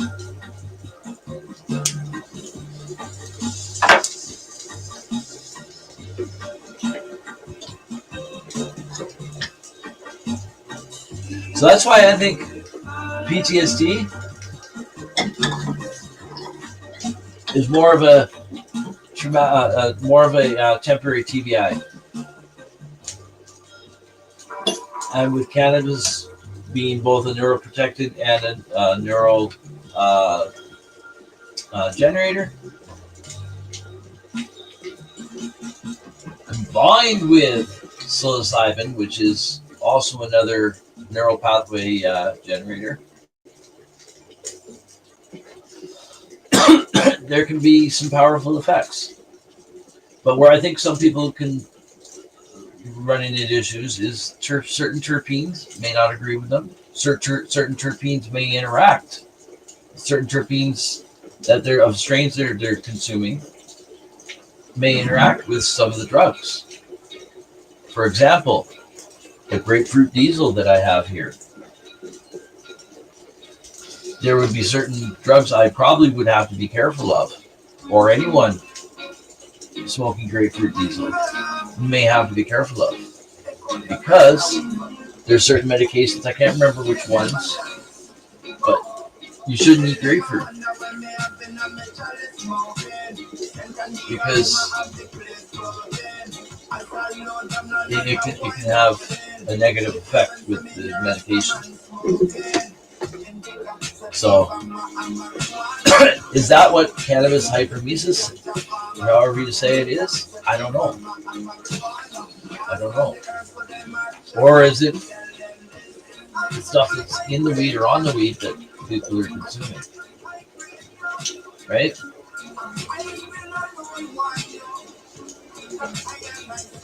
So obviously you can't deny the symptoms that someone with cannabis hypermesis stuff, where you get the incessant vomiting and all that, and where like a hot shower or whatever I think it is will help, and things like that.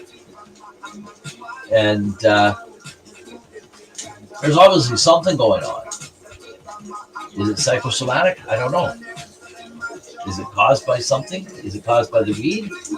Is it caused by the weed specifically, or is it caused by something that's in the weed, how it's grown? Is it a reaction to the terpenes that person is on? Are they on any medications that the weed could be interacting with? These are things you're not going to find in a study, because most studies are going to tell you that the weed is the cause of it and weed's bad.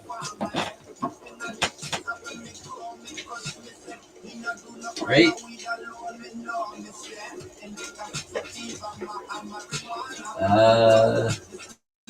If weed wasn't good, I would have stayed. If weed wasn't good, I would have stayed longer in the hospital in 3 days for a broken back and a couple of ribs from my accident. Right? I've had an inguinal hernia surgery, and I had a lymph node biopsy done here through the chest. So pretty minor surgeries, really. Well, the inguinal hernia surgery maybe not so. That's not so minor. It was all laparoscopic anyway, I think. Same thing with this, but my recovery was great, man. Aside from I ended up getting an infection in this, which can sometimes happen.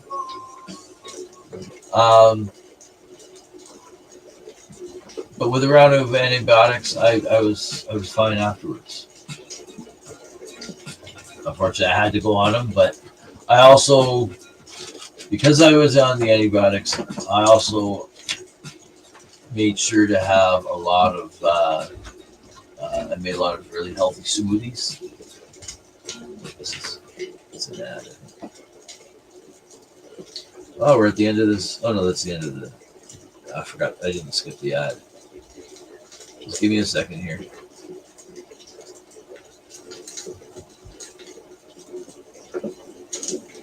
Oh, here we go. Just give me a second. I didn't skip the first ad, I think. That's what happened. There we go.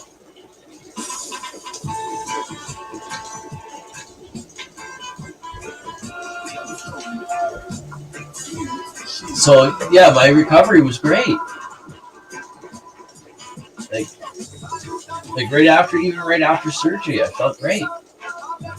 With the infection, it wasn't until a couple of days after where I had the issues.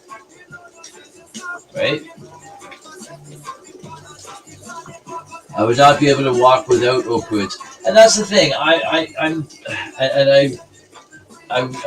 meant to mention this too. I'm not disparaging anyone who is, because I do realize that there is a place that some people they need to have it, right?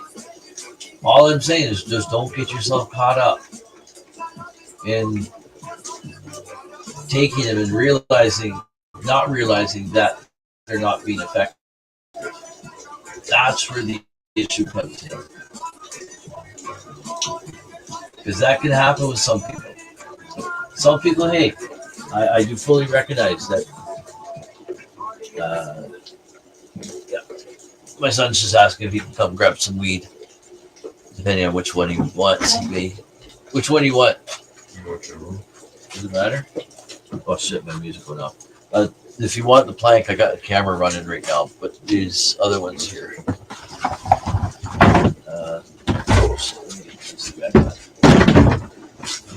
There we go. Oh no, sorry, no, sorry, no opioids.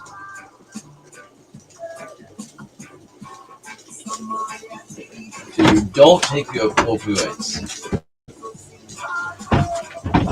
They work synergistically with cannabis. I always took less opioids than I had when I had good flower, right? That's the thing. So if you're following your doctor's orders, and this is where Health Canada has dropped the ball on patients, okay? I personally know people who are working with a cannabis doctor for their cannabis medications. They're also working with a different doctor for their prescription medications. The cannabis doctor knows they're on prescription medication. The prescription doctor, the doctor does the medical prescriptions, pharmaceuticals, they know about the cannabis prescription or authorization. But there's no reduction in the dose of the opioids based on the cannabis use.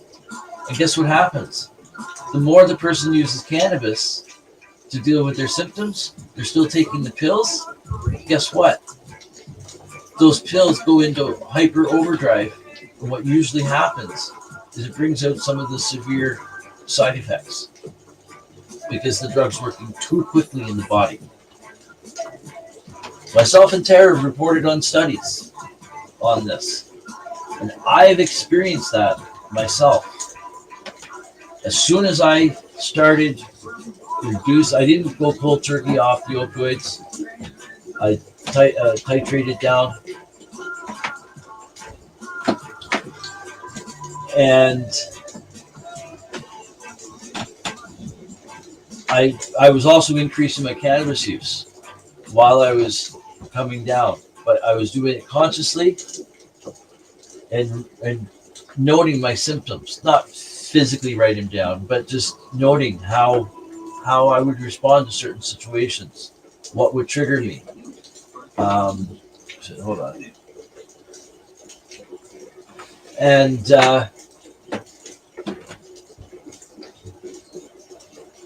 I realized the connection with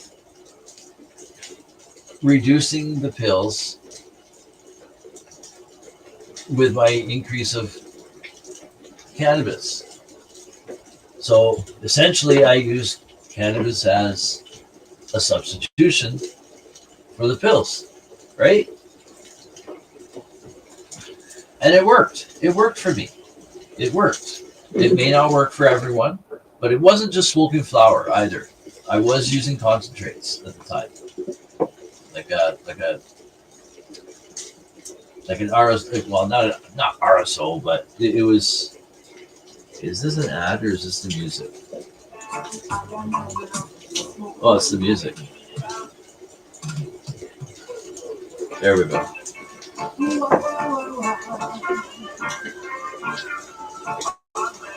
There's something called mind over matter. Mind over mind. There's something called mind over minder. Matter. It's wrong, right?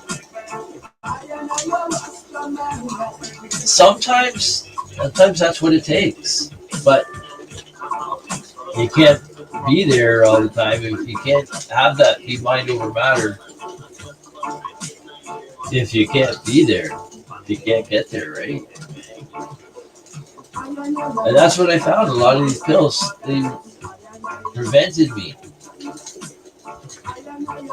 from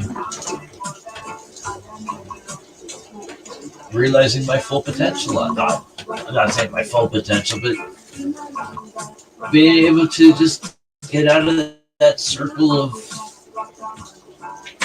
I don't know, dark time of my life, right? I like this one, this beat here. Let's see what time we got. 8:51. We need to do another commercial. I don't think we're going to finish this chapter here. We're not even going to finish this sub-chapter. We'll carry on a little bit here because we were talking about like the numbers that we're seeing in reduction of symptoms and such, right? So a study out of we'll just recap it. Study out of New Mexico, where patients use cannabis therapeutically, reported reductions of 75% in symptoms of avoidance, hyperarousal, and re-experiencing. It goes on here to say, but with research on PTSD and other disorders linked to mood still in its infancy, the question remains, what is it about cannabis that means it can have a positive effect on mood? The answer may lie in the body's endocannabinoid system. I believe most of us are endocannabinoid deficient. But I also do believe, through research that someone I've interviewed in the past on Peace News and Views, Mike Robinson, he's also known on Facebook as Researcher OG. He, what was I going to say now? Here's a forgetful stoner moment again. It's the beat, man. I'm just chilling.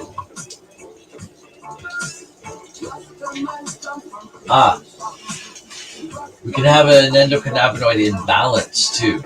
So if all you're smoking is high THC flower and you're not getting a range of different other cannabinoids as well, like CBD, CBG, CBN, a whole bunch of different ones. I'm not saying all in one flower, but have it as a range of options available to you.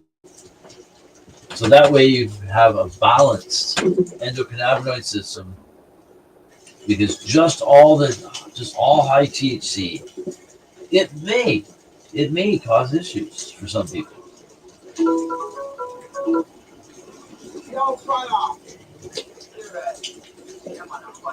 With an imbalance of the endocannabinoid system, right? At least that's what he's come across with some of his research.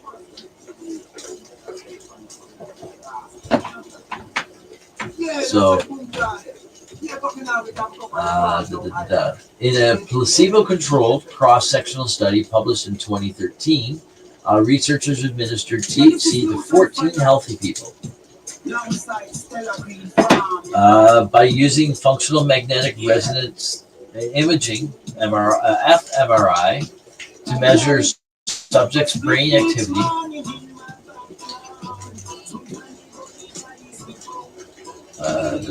Sorry, I was just turning the music down.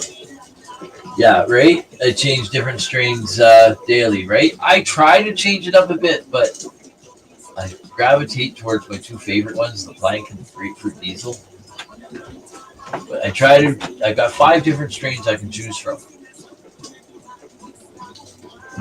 And there are a whole range of different terpene profiles. I don't know what the terpene profiles are, but I know like all different types of smells.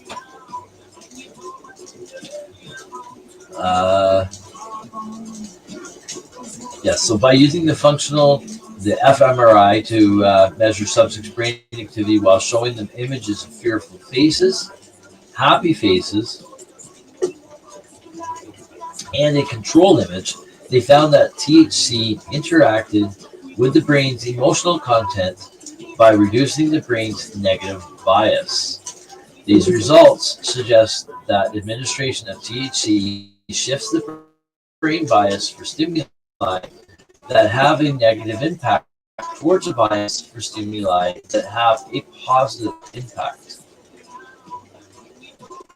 Our findings support the hypothesis of involvement of the ECB, the endocannabinoid system, in modulation of emotional processing. The study reads. Essentially, subjects who were given THC had lower brain activity when they saw the negative images than subjects who were given a placebo that showed the same images. That may not sound that impressive, but negativity bias, the phenomenon by which the brain is more sensitive to bad news, events, or feelings, has been linked to mental illnesses, including depression and anxiety.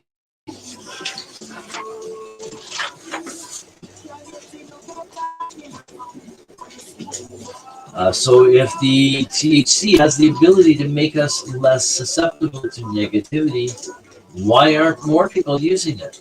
This is probably something experienced cannabis users have asked themselves thousands of times. But according to Walsh, there could be downsides to using cannabis for mood regulation too often.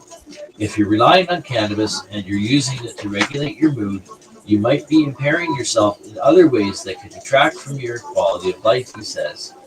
The same things that can help you, same things that can help with your mood might adversely affect your cognitive function, and depending on the context, there could be some problems. I think that's more the case for the occasional user who doesn't build up a tolerance to the high that cannabis gives. Because I don't get high in the way that I used to before. So I'm not cognitively impaired. And I could smoke, like I've been smoking how many bong hits the last couple of hours here? I could smoke a whole bunch right now. I could hop in the car, not my car because I don't have a car. Hopefully I'll have a new car soon. But how can I get the weed I tested? I don't know about where you are, Wayne. There may be places that are online where you can mail stuff into. Not sure if there is, or what the cost, if there is, if there is, what the cost is or not. I don't know. In my area, in North Bay, just about an hour away from me, at the grow shop I get my supplies from, and that they have a machine, and they charge.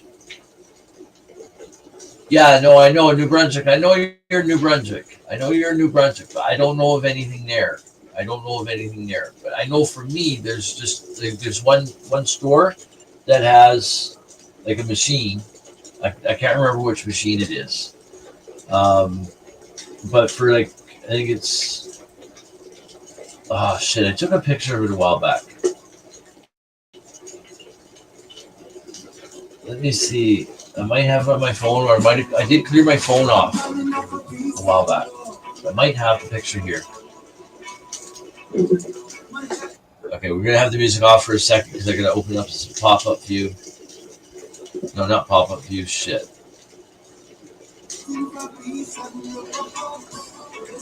I gotta open it up in split screen view.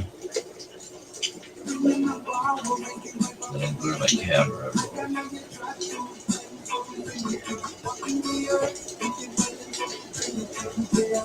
Gallery right there.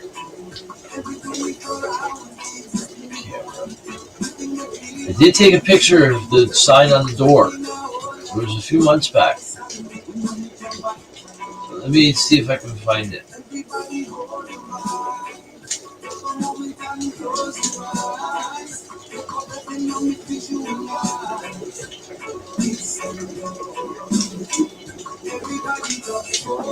I might have taken it off.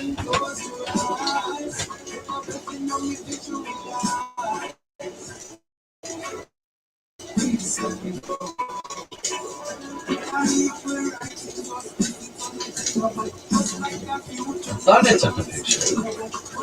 It's pretty reasonable. It's like $40 or $50. I can get like 4 strains or 5 strains done or something like that.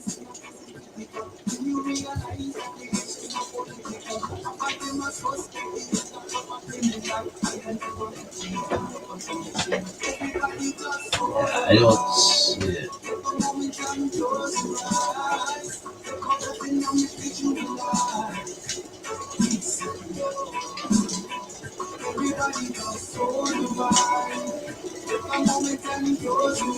I might have taken it off of the phone too.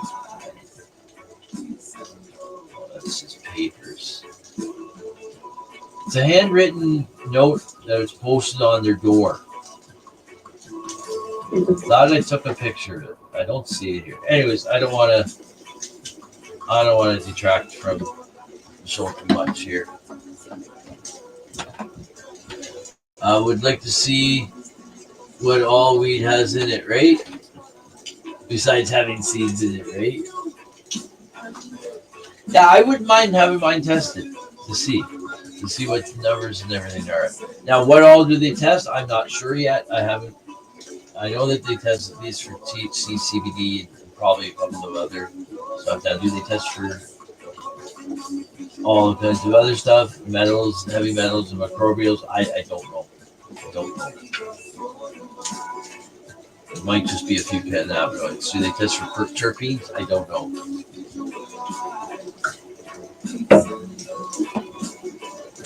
Okay, it's 9 o'clock. We've been on for 2 hours. We do got to do another commercial. I should be doing 1 per hour here.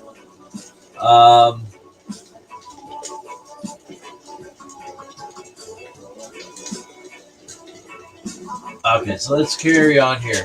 Now, also, just remember, this is whatever this is coming out from what Dr. Zachary Walsh is saying. That's number one, his own opinion, what he sees based on his studies and such, and what he's formulated from learning everything on that.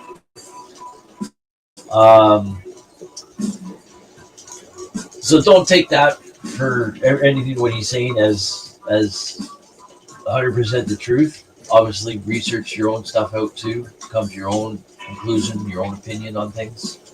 But definitely use some of this information as a guide to bounce around on, right? So Walsh goes on here to say, Walsh says that people who become dependent on cannabis might become irritable when they withdraw from it. But he says it's important to remember that other more accepted substances like caffeine can have the same effect. But also, it can have the same effect if someone does suffer from anxiety or whatever, or depression, and they become irritable when they're not on medication or not using cannabis.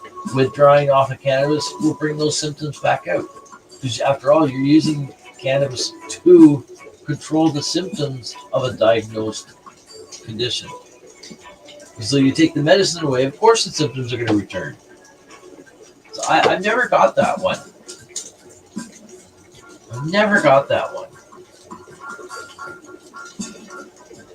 Thank you, Dugro. Thank you.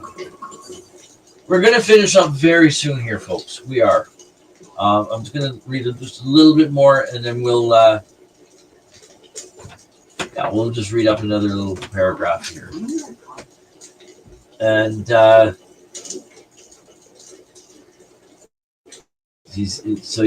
again, caffeine, withdrawing from coffee can have the same or similar effects, right? Cannabis is like caffeine in the sense that people can be addicted to it, if we want to use that term, or have a dependence on it. See, I don't like addicted. What's the definition of addiction? Right? And then there's socially acceptable addictions, and then there's addictions that are not socially acceptable. Right? It's all a matter of perspective.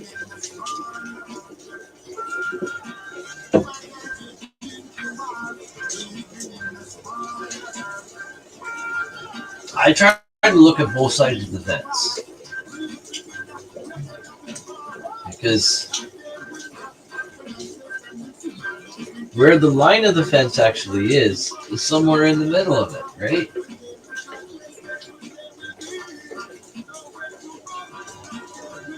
Okay, so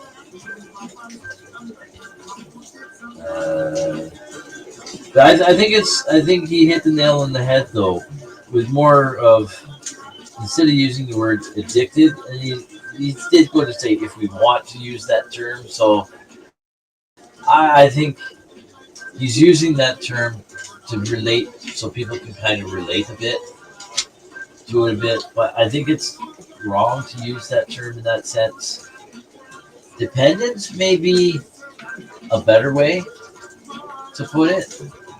But again, if you're using cannabis to treat a medical condition, you take it away. It's only natural that those symptoms that you're trying to treat are going to return, right? So is that what's happening? And we're saying that these people are addicted to it, or going through withdrawal symptoms, or is it just symptom return of what they're trying to treat? I don't know. Honest question, right? People say cannabis can be addictive, and the question is, in what context? Exactly.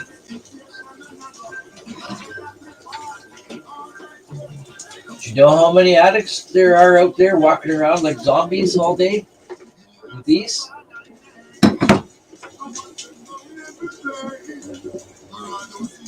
Those same ones will look down on someone who is a drug addict.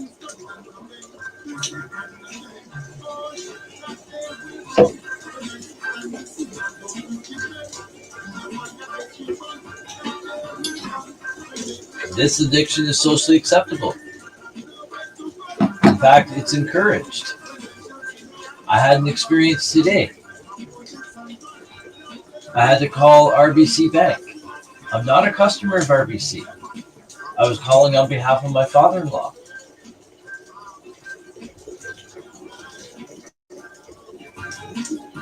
Because he had an experience with a phone call he had the other day where they kept directing him to go to the mobile app. They wanted him to go to the Google Play Store and download the app. They weren't listening to him. He says he doesn't use the internet very much for banking and that because it's too confusing for him. He's 83 years old. He said, that's why I'm calling. But yet, a physical person and the agent wanted him to go onto their app. Actually, they said you need to go onto Google Play Store and download the RBC mobile banking app, and you can do what you're asking me to do there, instead of her just helping him. So I called for an unrelated, for the same unrelated matter, but for the same matter, but for a different reason regarding that matter. I wanted to know if some bank branches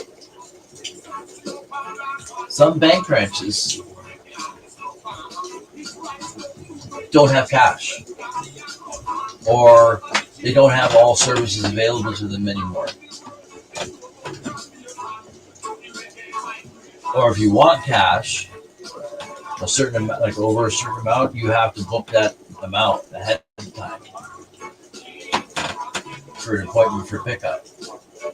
But I called what I thought originally was the local phone number for the RBC branch in Sundridge, Ontario. But no, what do I get?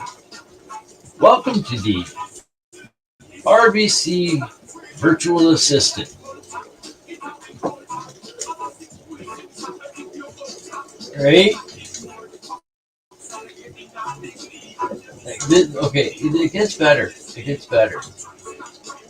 I like it. I want it to have it simple, right? So I wanted to know if this branch, if they had people there that we could do a bank draft.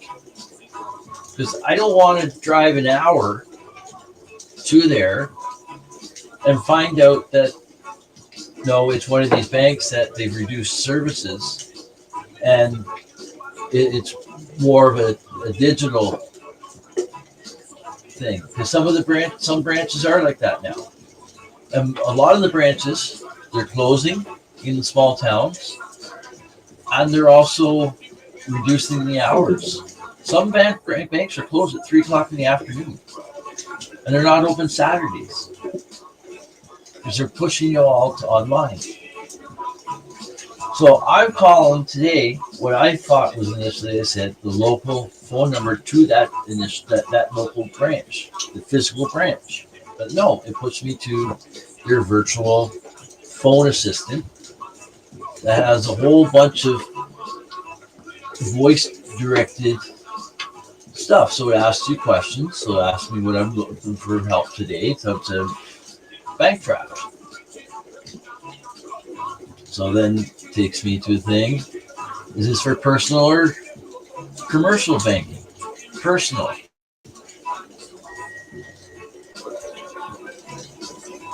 Okay. Please key in your RBC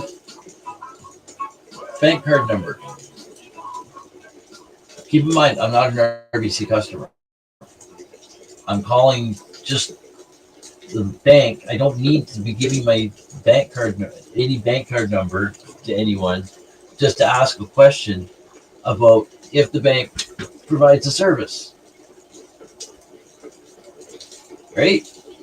I'm not a customer. I'm calling on behalf of someone else to get some information. Just information, that's it. Not for any transaction.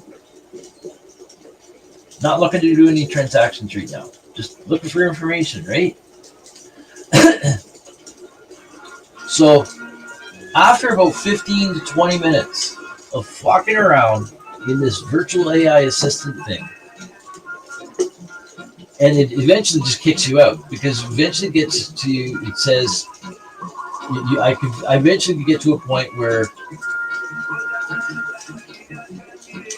it asked me another question about it, and I answered, and it says,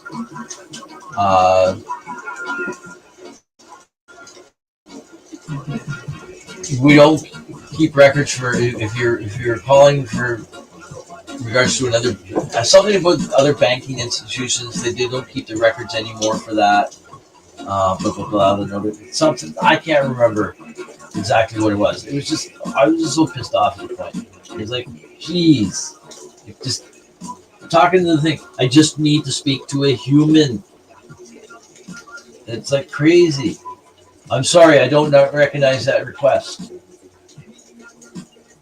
So After about 15, 20 minutes of that, I figured, you know what?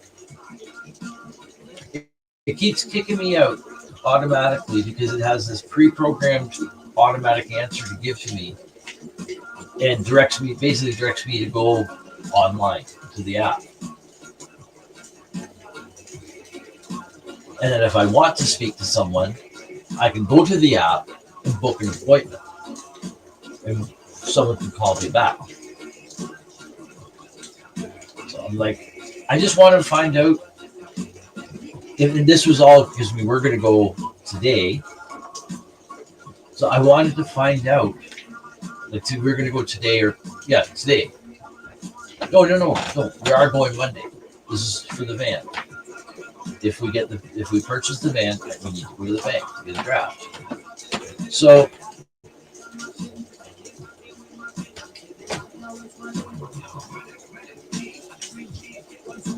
I get kicked out and keep getting kicked out of that system. And it's like, okay, so what do? How the fuck do I get in touch with the person? I don't want to drive an hour away and find out it's one of these banks where they've reduced services and they don't do that there. Because that would really screw me over, right? So I figured, you know what? I'm going to call back again. I'm going to ask a different question. When it asks me, what do you need help with? I'm going to answer differently. I said deposit. And then again, it asked me for your RBC bank or whatever. But it gave me the option of, so I was able to finally get through to something. And then I finally was able to get through to an agent. It gave me the option to go to an agent. When I got on the phone with the agent, I didn't get mad or anything. I said, hi, I'm just calling today just to find out one quick question about if a certain branch offers a certain service. But I just want to tell you, I had a hell of a time trying to get through to speak to a human being to find this information out. And I can't go online to get this information because it's not there. And I'm not a customer. So I can't key in my bank card number. I'm calling on behalf of someone else. And it was crazy. It was crazy. Anyway, she was very helpful. Very helpful. Answered my question very quickly. And yes, they do. She confirmed all that for me. And but I did voice my complaint in a polite manner. Because I said, I know it's not your job. Yeah, I know you didn't implement that system or whatever. I said, I know myself from working in call centers before. I worked in call centers for 14 years. And nearly 14 years. We're gonna put the book away tonight. We're gonna finish it. Actually, no. We'll do one more sentence. We'll finish off with one more sentence. But first,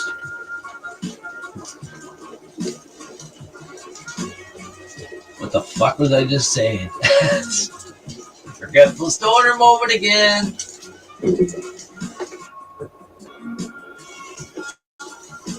Again, I'm jiving to the music, man.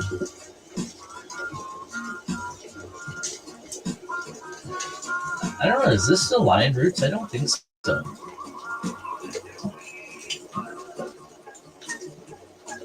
There's Lion Roots. I don't think so. What the fuck am I listening to?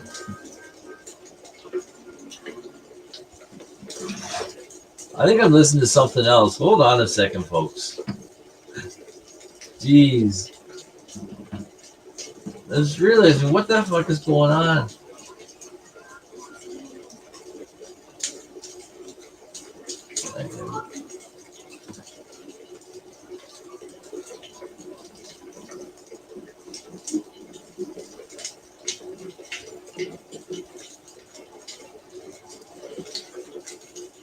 There we go.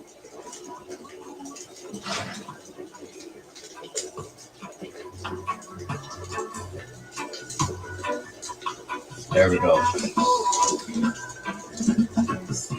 Yeah, I can't remember what I was talking about. See, that's why I'm known as the forgetful stoner. Maybe if I smoke some more weed, I might remember, eh? It usually works. We're going to play another commercial. Oh, geez, 20 minutes after. So we're going to do another commercial in a moment. then we'll come back and have a toke for another toke, and we'll just give a quick rundown of what's coming up next. And we'll have an honorary toke in memory of Corey Yellen, cannabis activist, passed away last night. She's got another 13 years of life. I don't know what she passed from. I've got no idea whether it was a return of cancer or something else. I've got no idea.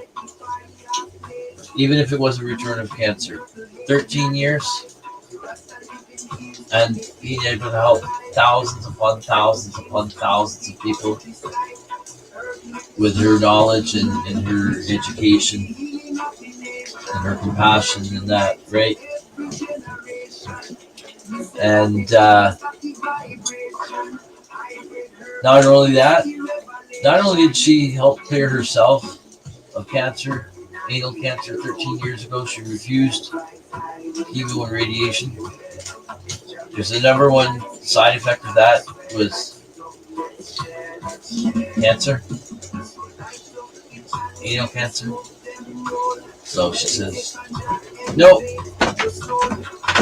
She went on a journey and cleared herself, but then went on to an even greater journey and helped clear over 1,500 people of cancer. Many different types of cancers. In fact,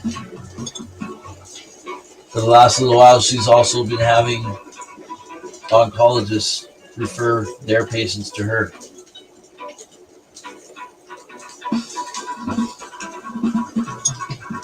Her legacy she's gone now, but her legacy will hopefully go on for many, many years to come, if not forever, right?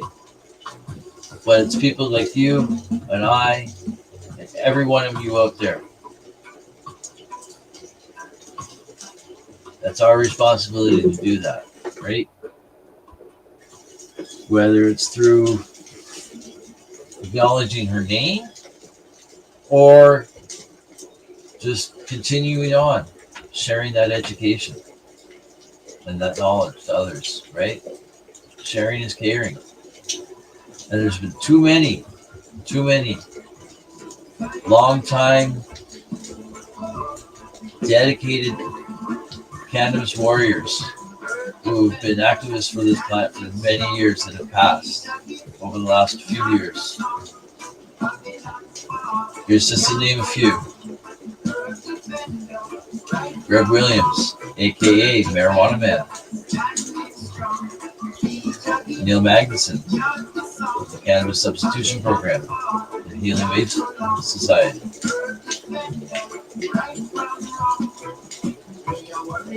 Gary Andrew Pallister, aka Papa Pipes.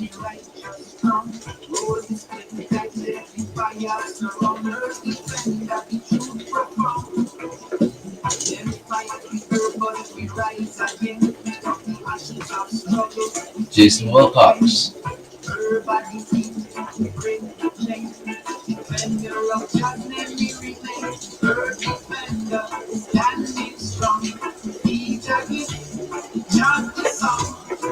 And now Corey Yellen. Unfortunately, you know where my mind goes? And I hate it. I hate it. Who's next?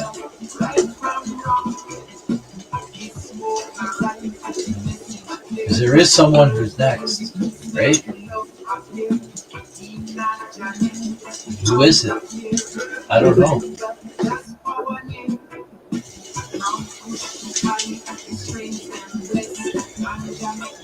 There's a few people that I've had close that I didn't know them personally.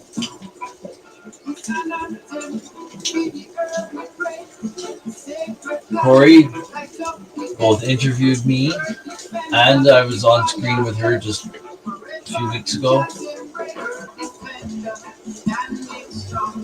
the after chat show, the after chat show, the after chat, the after show chat of her documentary, her story. That was January 26th. 1, 2, 3, 4, 5 weeks ago this Sunday. And Neil Magnuson.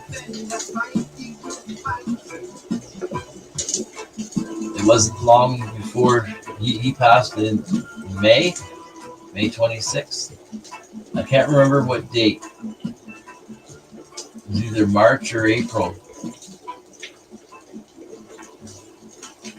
Might have been April. March, maybe the end of March, April. It was his last interview ever. He was on a panel show discussing about the upcoming suggestions to changes in the cannabis regulations in Canada.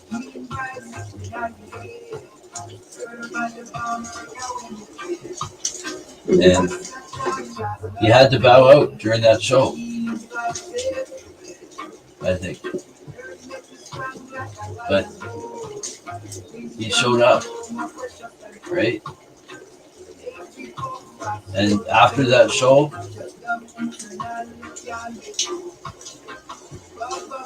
his health, he just went down real bad.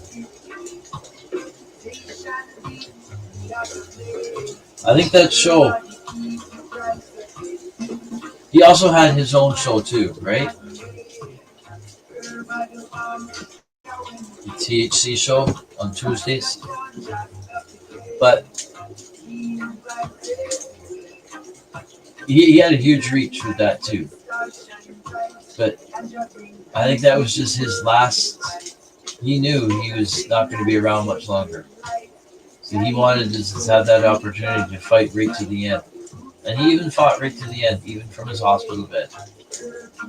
I remember the last few days leading right up to the end. But before that, he was always, well, even the whole time in the hospital, really, just posting positive stuff, happy stuff, right? Messages of positivity, spreading good vibes, right?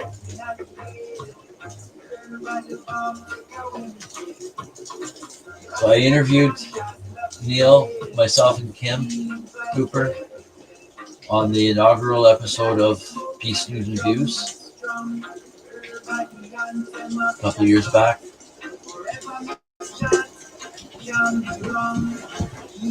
Cheers.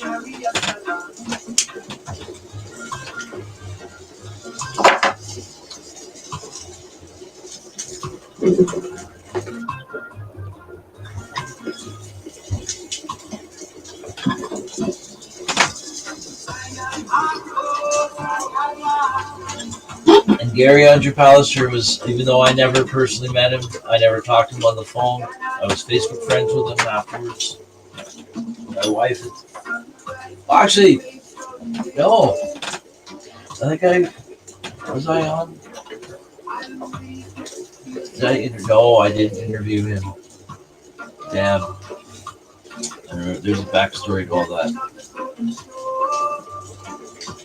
I'll probably share that story one day. Right? Rest in peace. Too many gone too soon.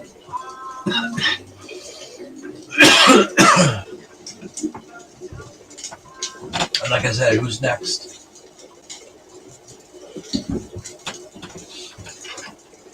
And I don't know many of these people for very long, or of them for very long.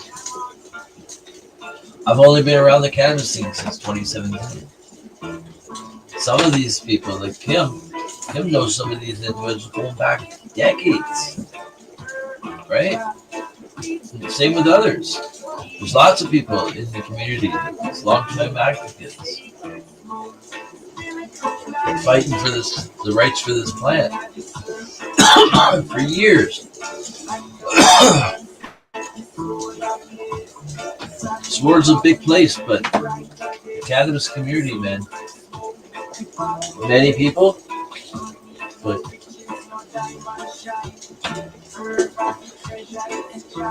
very highly connected.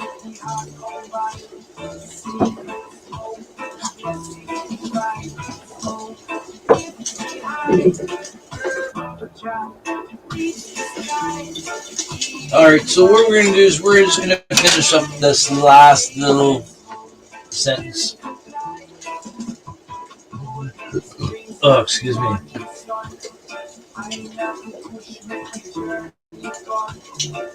So yeah, he goes on saying, I'll just say some of the context. Walsh says, is everything. People say cannabis can be addictive, and the question is, in what context?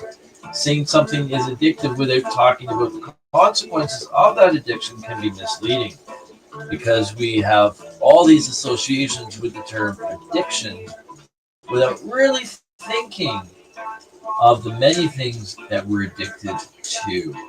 And I already mentioned that. The phone, it can be video games, it can be TV, it can be dead scrolling through YouTube. It could be fishing.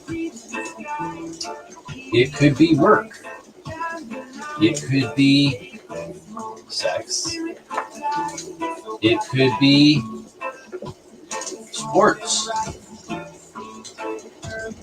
It could be going out for a hike in the woods. Many of these things are not bad in and of themselves,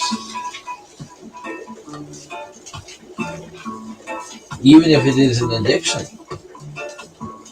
As long as we're going to leave it at there. I'm not sure where the rest of this goes. I think it talks about something about scientific data, blah, blah, blah, and stuff. We'll have to finish that another night because time's getting on now. We've been on for 2.5 hours. I do got to play another commercial before we go. But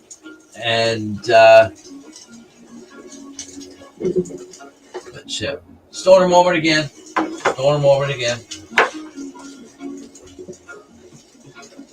Addiction. Yes.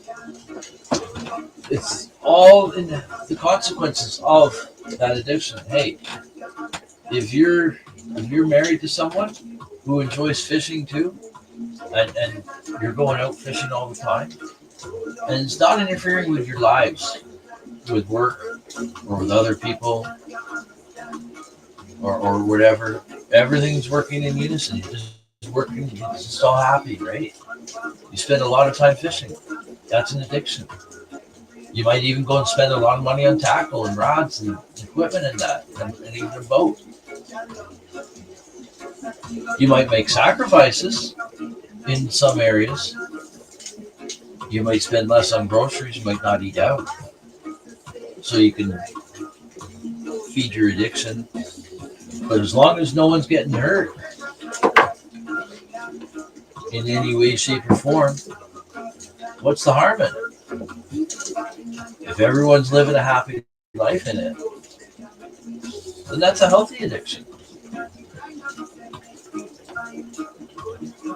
However, even if it's just, okay, you got a couple, one loves fishing, one doesn't want the person out fishing all the time. They want the spare spouse to be at home more, and it's becoming a problem. Well, that addiction is now becoming a problem. It's interfering with the relationship with your spouse. And if both of them like going out and fishing all the time, you don't have a problem with the relationship with your spouse, but now you guys are both missing work. So now it's your addiction is affecting your job. You're coming into work late. You're calling in sick on Mondays because you want that extra day for fishing. Perfect fishing weather, right? Oh, and they're calling sick. You're not sick. You can just go out. You're just go out another day in the woods fishing. Well, now your addiction is affecting your job, right?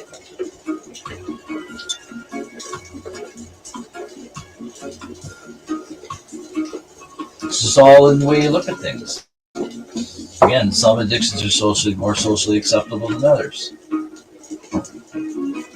And again, some have negative consequences, some don't have any.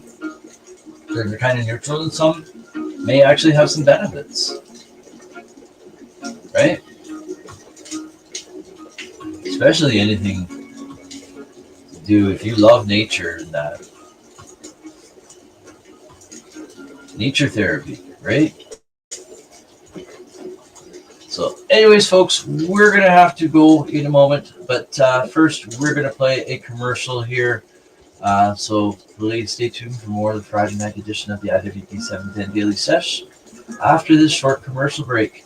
So we will be back in 4 minutes and 20 seconds, folks. And after we get back, we'll have another toke. We'll have an honorary toke for all those who have cannabis wearers who passed on recently in the last few years. And then we'll be out of here. So here we go, folks. We got one more comment to pop up in here. There we go. All right, so we'll be back very shortly, and so don't go away, folks. We'll be right back as soon as I find the commercials. There we go.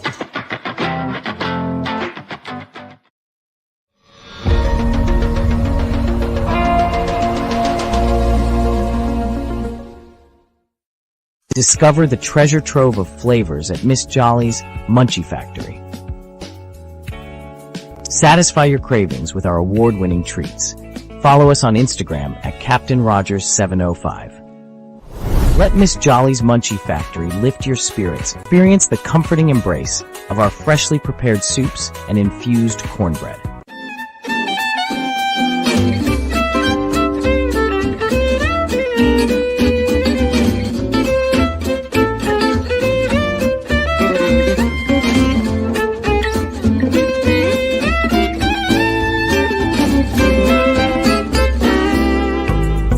Are you frantically ponding away on your keyboard these days? To discuss your views, share your passions, teach a skill, or share a craft to the masses on social media, podcasting is a bright light that can help you reach a diverse audience. And the NOK Network can help. Even if you have no experience, NOK Network will work with you to develop your content to air on our diverse network to reach a wide audience, allowing us to grow together. Podcasts are aired on multiple platforms simultaneously, across social media and streaming sites live through our network. Contact us and let's chat about how we can help you develop your podcast and join the NOK team.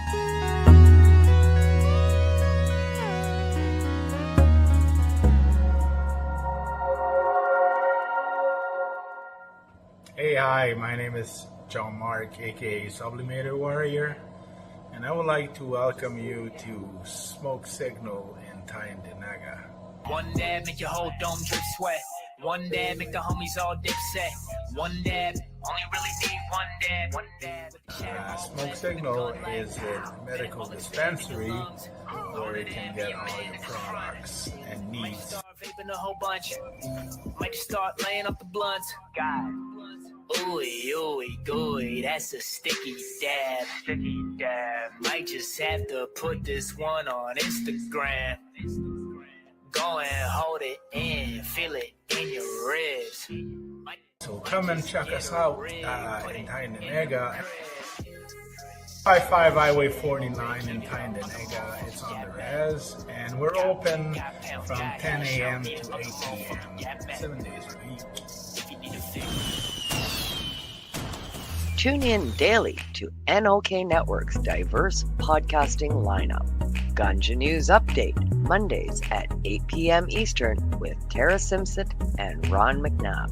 Waking Up with the Waniac, Tuesdays at 1 p.m. Eastern, 10 a.m. Pacific with Tombstoner Wayne Cruz from Tombstone, Arizona. Grow 420, Tuesdays at 4 p.m. Eastern with Ron McNabb.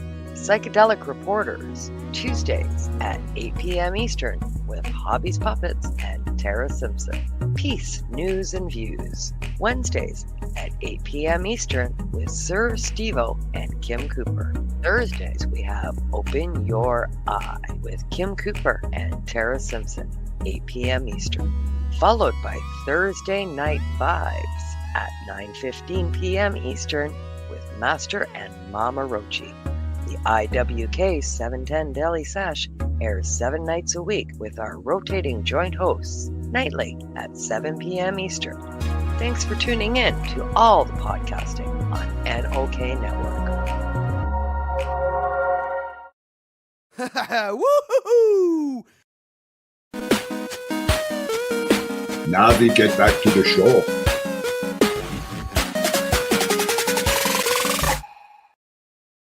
And welcome back, everyone. Welcome back to tonight's episode of the IWK 710. Tonight's the Friday night edition of the IWK 710 Daily Sesh Freestyle Fridays.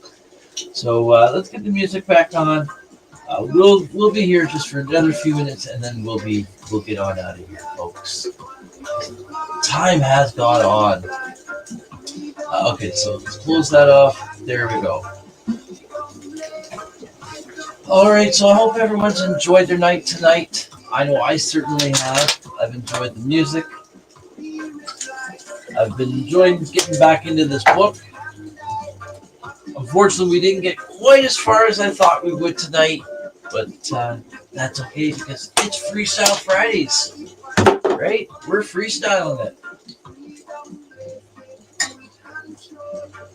It's kind of the way I like to live my life, freestyling. Right?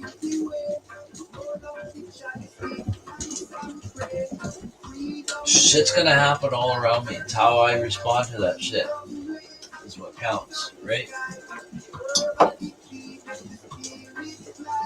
Am I guilty of not responding to things in the proper way sometimes? Hell yeah. Today was one of those days. You guys know me. My life's an open book. As much as you guys know about me, my life's an open book. But I don't shy away from many things. I mentioned my past struggles, my current ones. But it was also a good day in all of it.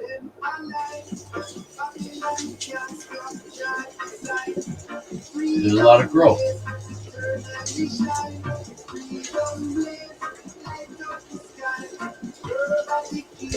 And how does a plant grow? Does a plant, okay, I don't know how many of you are cannabis growers or gardeners, whatever. I'm both. But specifically with cannabis, you take a little cannabis thing, or any of our seedlings, because we start our own starts. We have a big, huge production with it all, right? And if you overwater, is that plant going to grow? You may think you're doing it good. That plant needs a lot of water to drink it up. Well, no, you can drown it. It can be too much water where it can't take it up, and it's just going to rot. You got to let it dry back a bit. That's when the roots search out. And then start searching for water. They can't find it, so now you water it. And now it takes a drink. It gets happy. You get your dry back. It goes searching for. It'll go search. If it's got water there, it doesn't need to go search. The roots aren't going to grow. They're just going to sit in the water and rot.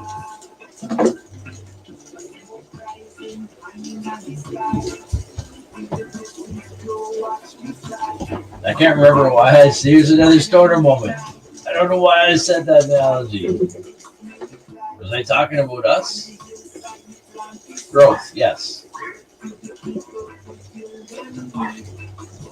Growth comes after the struggle.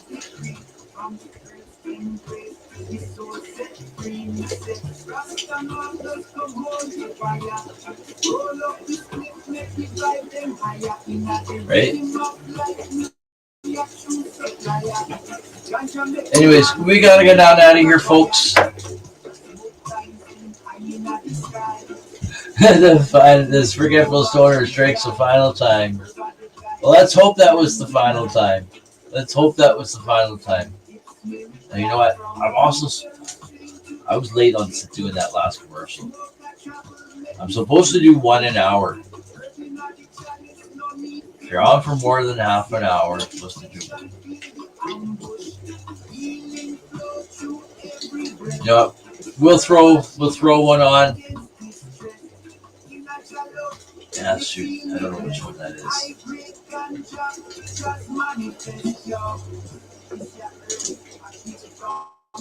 Okay, you know what? We'll throw one of the sponsors ones on. Okay? That way we give them some coverage. Oh, hold on, I'm clicking the wrong screen here. There we go. Trying to take that comment off there. All right. So we'll have this toke here. This one will be in honor of all those cannabis warriors who passed on recently, especially Corey Yellen, who just recently passed last night. And cheers.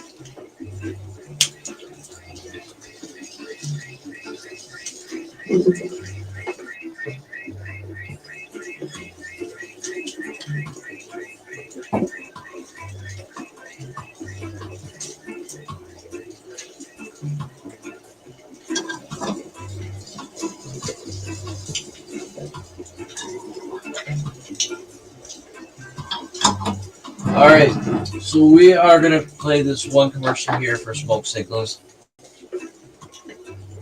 It's just over a minute long. And we'll be back, and we will have another toke just before we go. We'll have a goodbye toke. All right, so don't go away, folks. We will be right back, and I think I still have my commercial banner on. I do. So here we go. Cheers.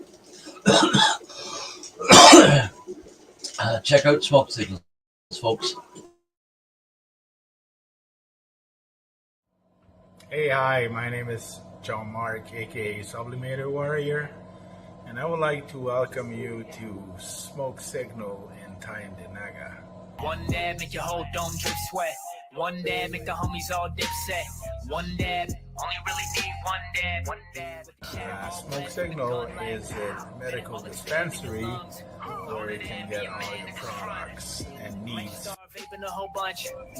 Might just start laying up the blunts. God. Ooey, ooey, gooey, that's a sticky dab. Sticky dab. Might just have to put this one on Instagram.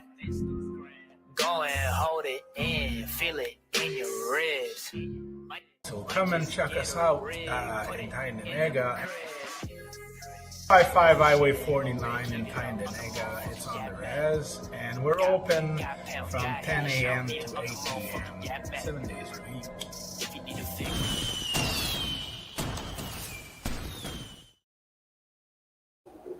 And welcome back, everyone. Welcome back. So we are going to have one more toke here on the way out. Let's get the music playing back here. So what do we got coming on up? We got, today is Friday. So we got coming on up Saturday. We got Hobbies Puppets. Hobbies Puppets coming in on Saturday for the IWK 710 Daily Sesh, 7 p.m. Eastern Time. You never know what you're going to see or hear with Hobbies in the house, right? You never know which puppets are going to be here, but you always do know it's going to be a great time, right? Quite often, Hobby's got some guests on. He's got music artists, guests at times. Yeah, a whole variety of things. So check them out tomorrow night right here on NOP Network at 7 p.m. Eastern Time. And then, well, what do we got after that? Before that, though, I forgot. We got 7 a.m. tomorrow morning. Rise and shine. It's marijuana time. Your morning wake and bake show right here on NOK Network, where we have some great fun smoking with our like-minded friends every morning at 7 a.m. We smoke in the 710 for Ontario and the 420 for the West Coast at 720 Ontario, which is 420 for the West Coast of beautiful British Columbia. So, anyways, folks, we've got to go tonight. So, thank you all for tuning in. Appreciate all the support here. Appreciate all the all you in the chat here, and appreciate all the shares. And you know what? I forgot to mention, I couldn't share it very many places. I might have said it. Facebook got me on another share block again. It's crazy. It's crazy. But I share out too. Like, I gotta get it. But they think I'm spamming or something. But they give me the option to share out to 10 groups at a time. So I'm going to share out as many times as they're going to say I can. So I usually share out to about 22 to 24 groups. Plus, things go out to my profile and my page, Grow420. Sometimes as a share, sometimes I'm on a direct broadcast on them. But they hit me with a block, saying that they're going to they're restricting me on what I can share, on how much I can share. So, and they don't tell me when that block comes off. I only find out once I keep trying to do a share, and then I see it. Oh, I'm unblocked now. Nice. Until the next time. Then it's fuck Facebook. But I share all the shows. Tuesdays, shows and commercials. So Tuesdays we've got 1, 2, 3. Okay, so this Maniac, Grow420, IWK 710 Daily Sesh, and then Psych Commerce. There's 4 shows there. 4 shows. On Thursdays, we've got the Sesh, Peace News and Views, and 3 shows on that night. Thursdays is the Sesh, Open Your Eye, and then Thursday Night Vibes. So I'm sharing all these out. So yeah, it's in their mind, I guess it's excessive shares, but it's a social media platform. I'm sharing the posts. I'm sharing the feeds. So I'm not allowed to do it? I guess not. Hashtag make it make sense, right? Anyways, we're going to try to spread the good vibes around here. So again, thank you all for tuning in. And cheers, right? So we will see you again tomorrow morning at 7 a.m. for Rise and Shine. It's marijuana time. Your morning wake and bake show right here on NOK Network. But for now, thank you so much for tuning into the Friday night edition of the IWK 710 Daily Sesh. Freestyle Fridays here on NOK Network. Cheers, everyone. Stay happy, stay healthy, stay high. Cheers.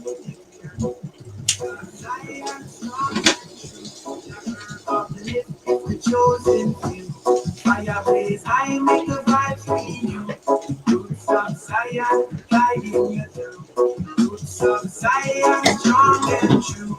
Chapter of lift is the chosen few. Fire blaze, I make the vibe for you. Roots of Zion, find the way. Roots of Zion guide me every day. Forever me chant, forever me pray.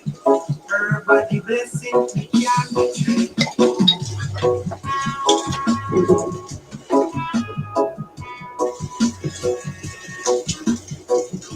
Long sax.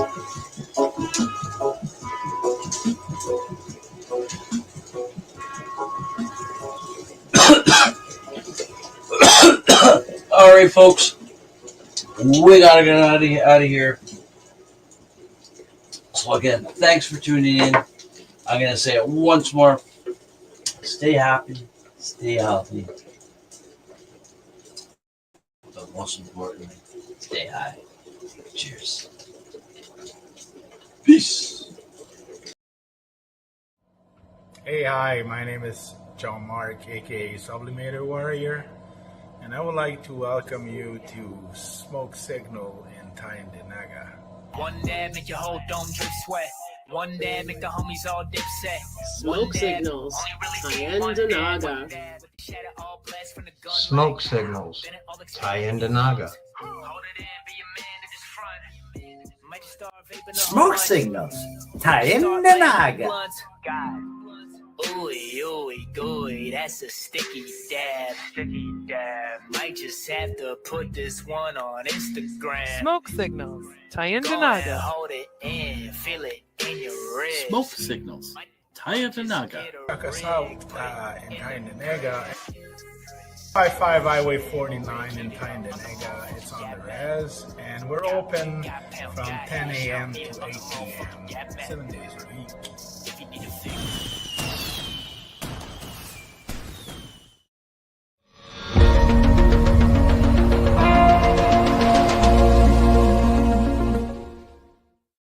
Discover the treasure trove of flavors at Miss Jolly's Munchie Factory. Satisfy your cravings with our award-winning treats.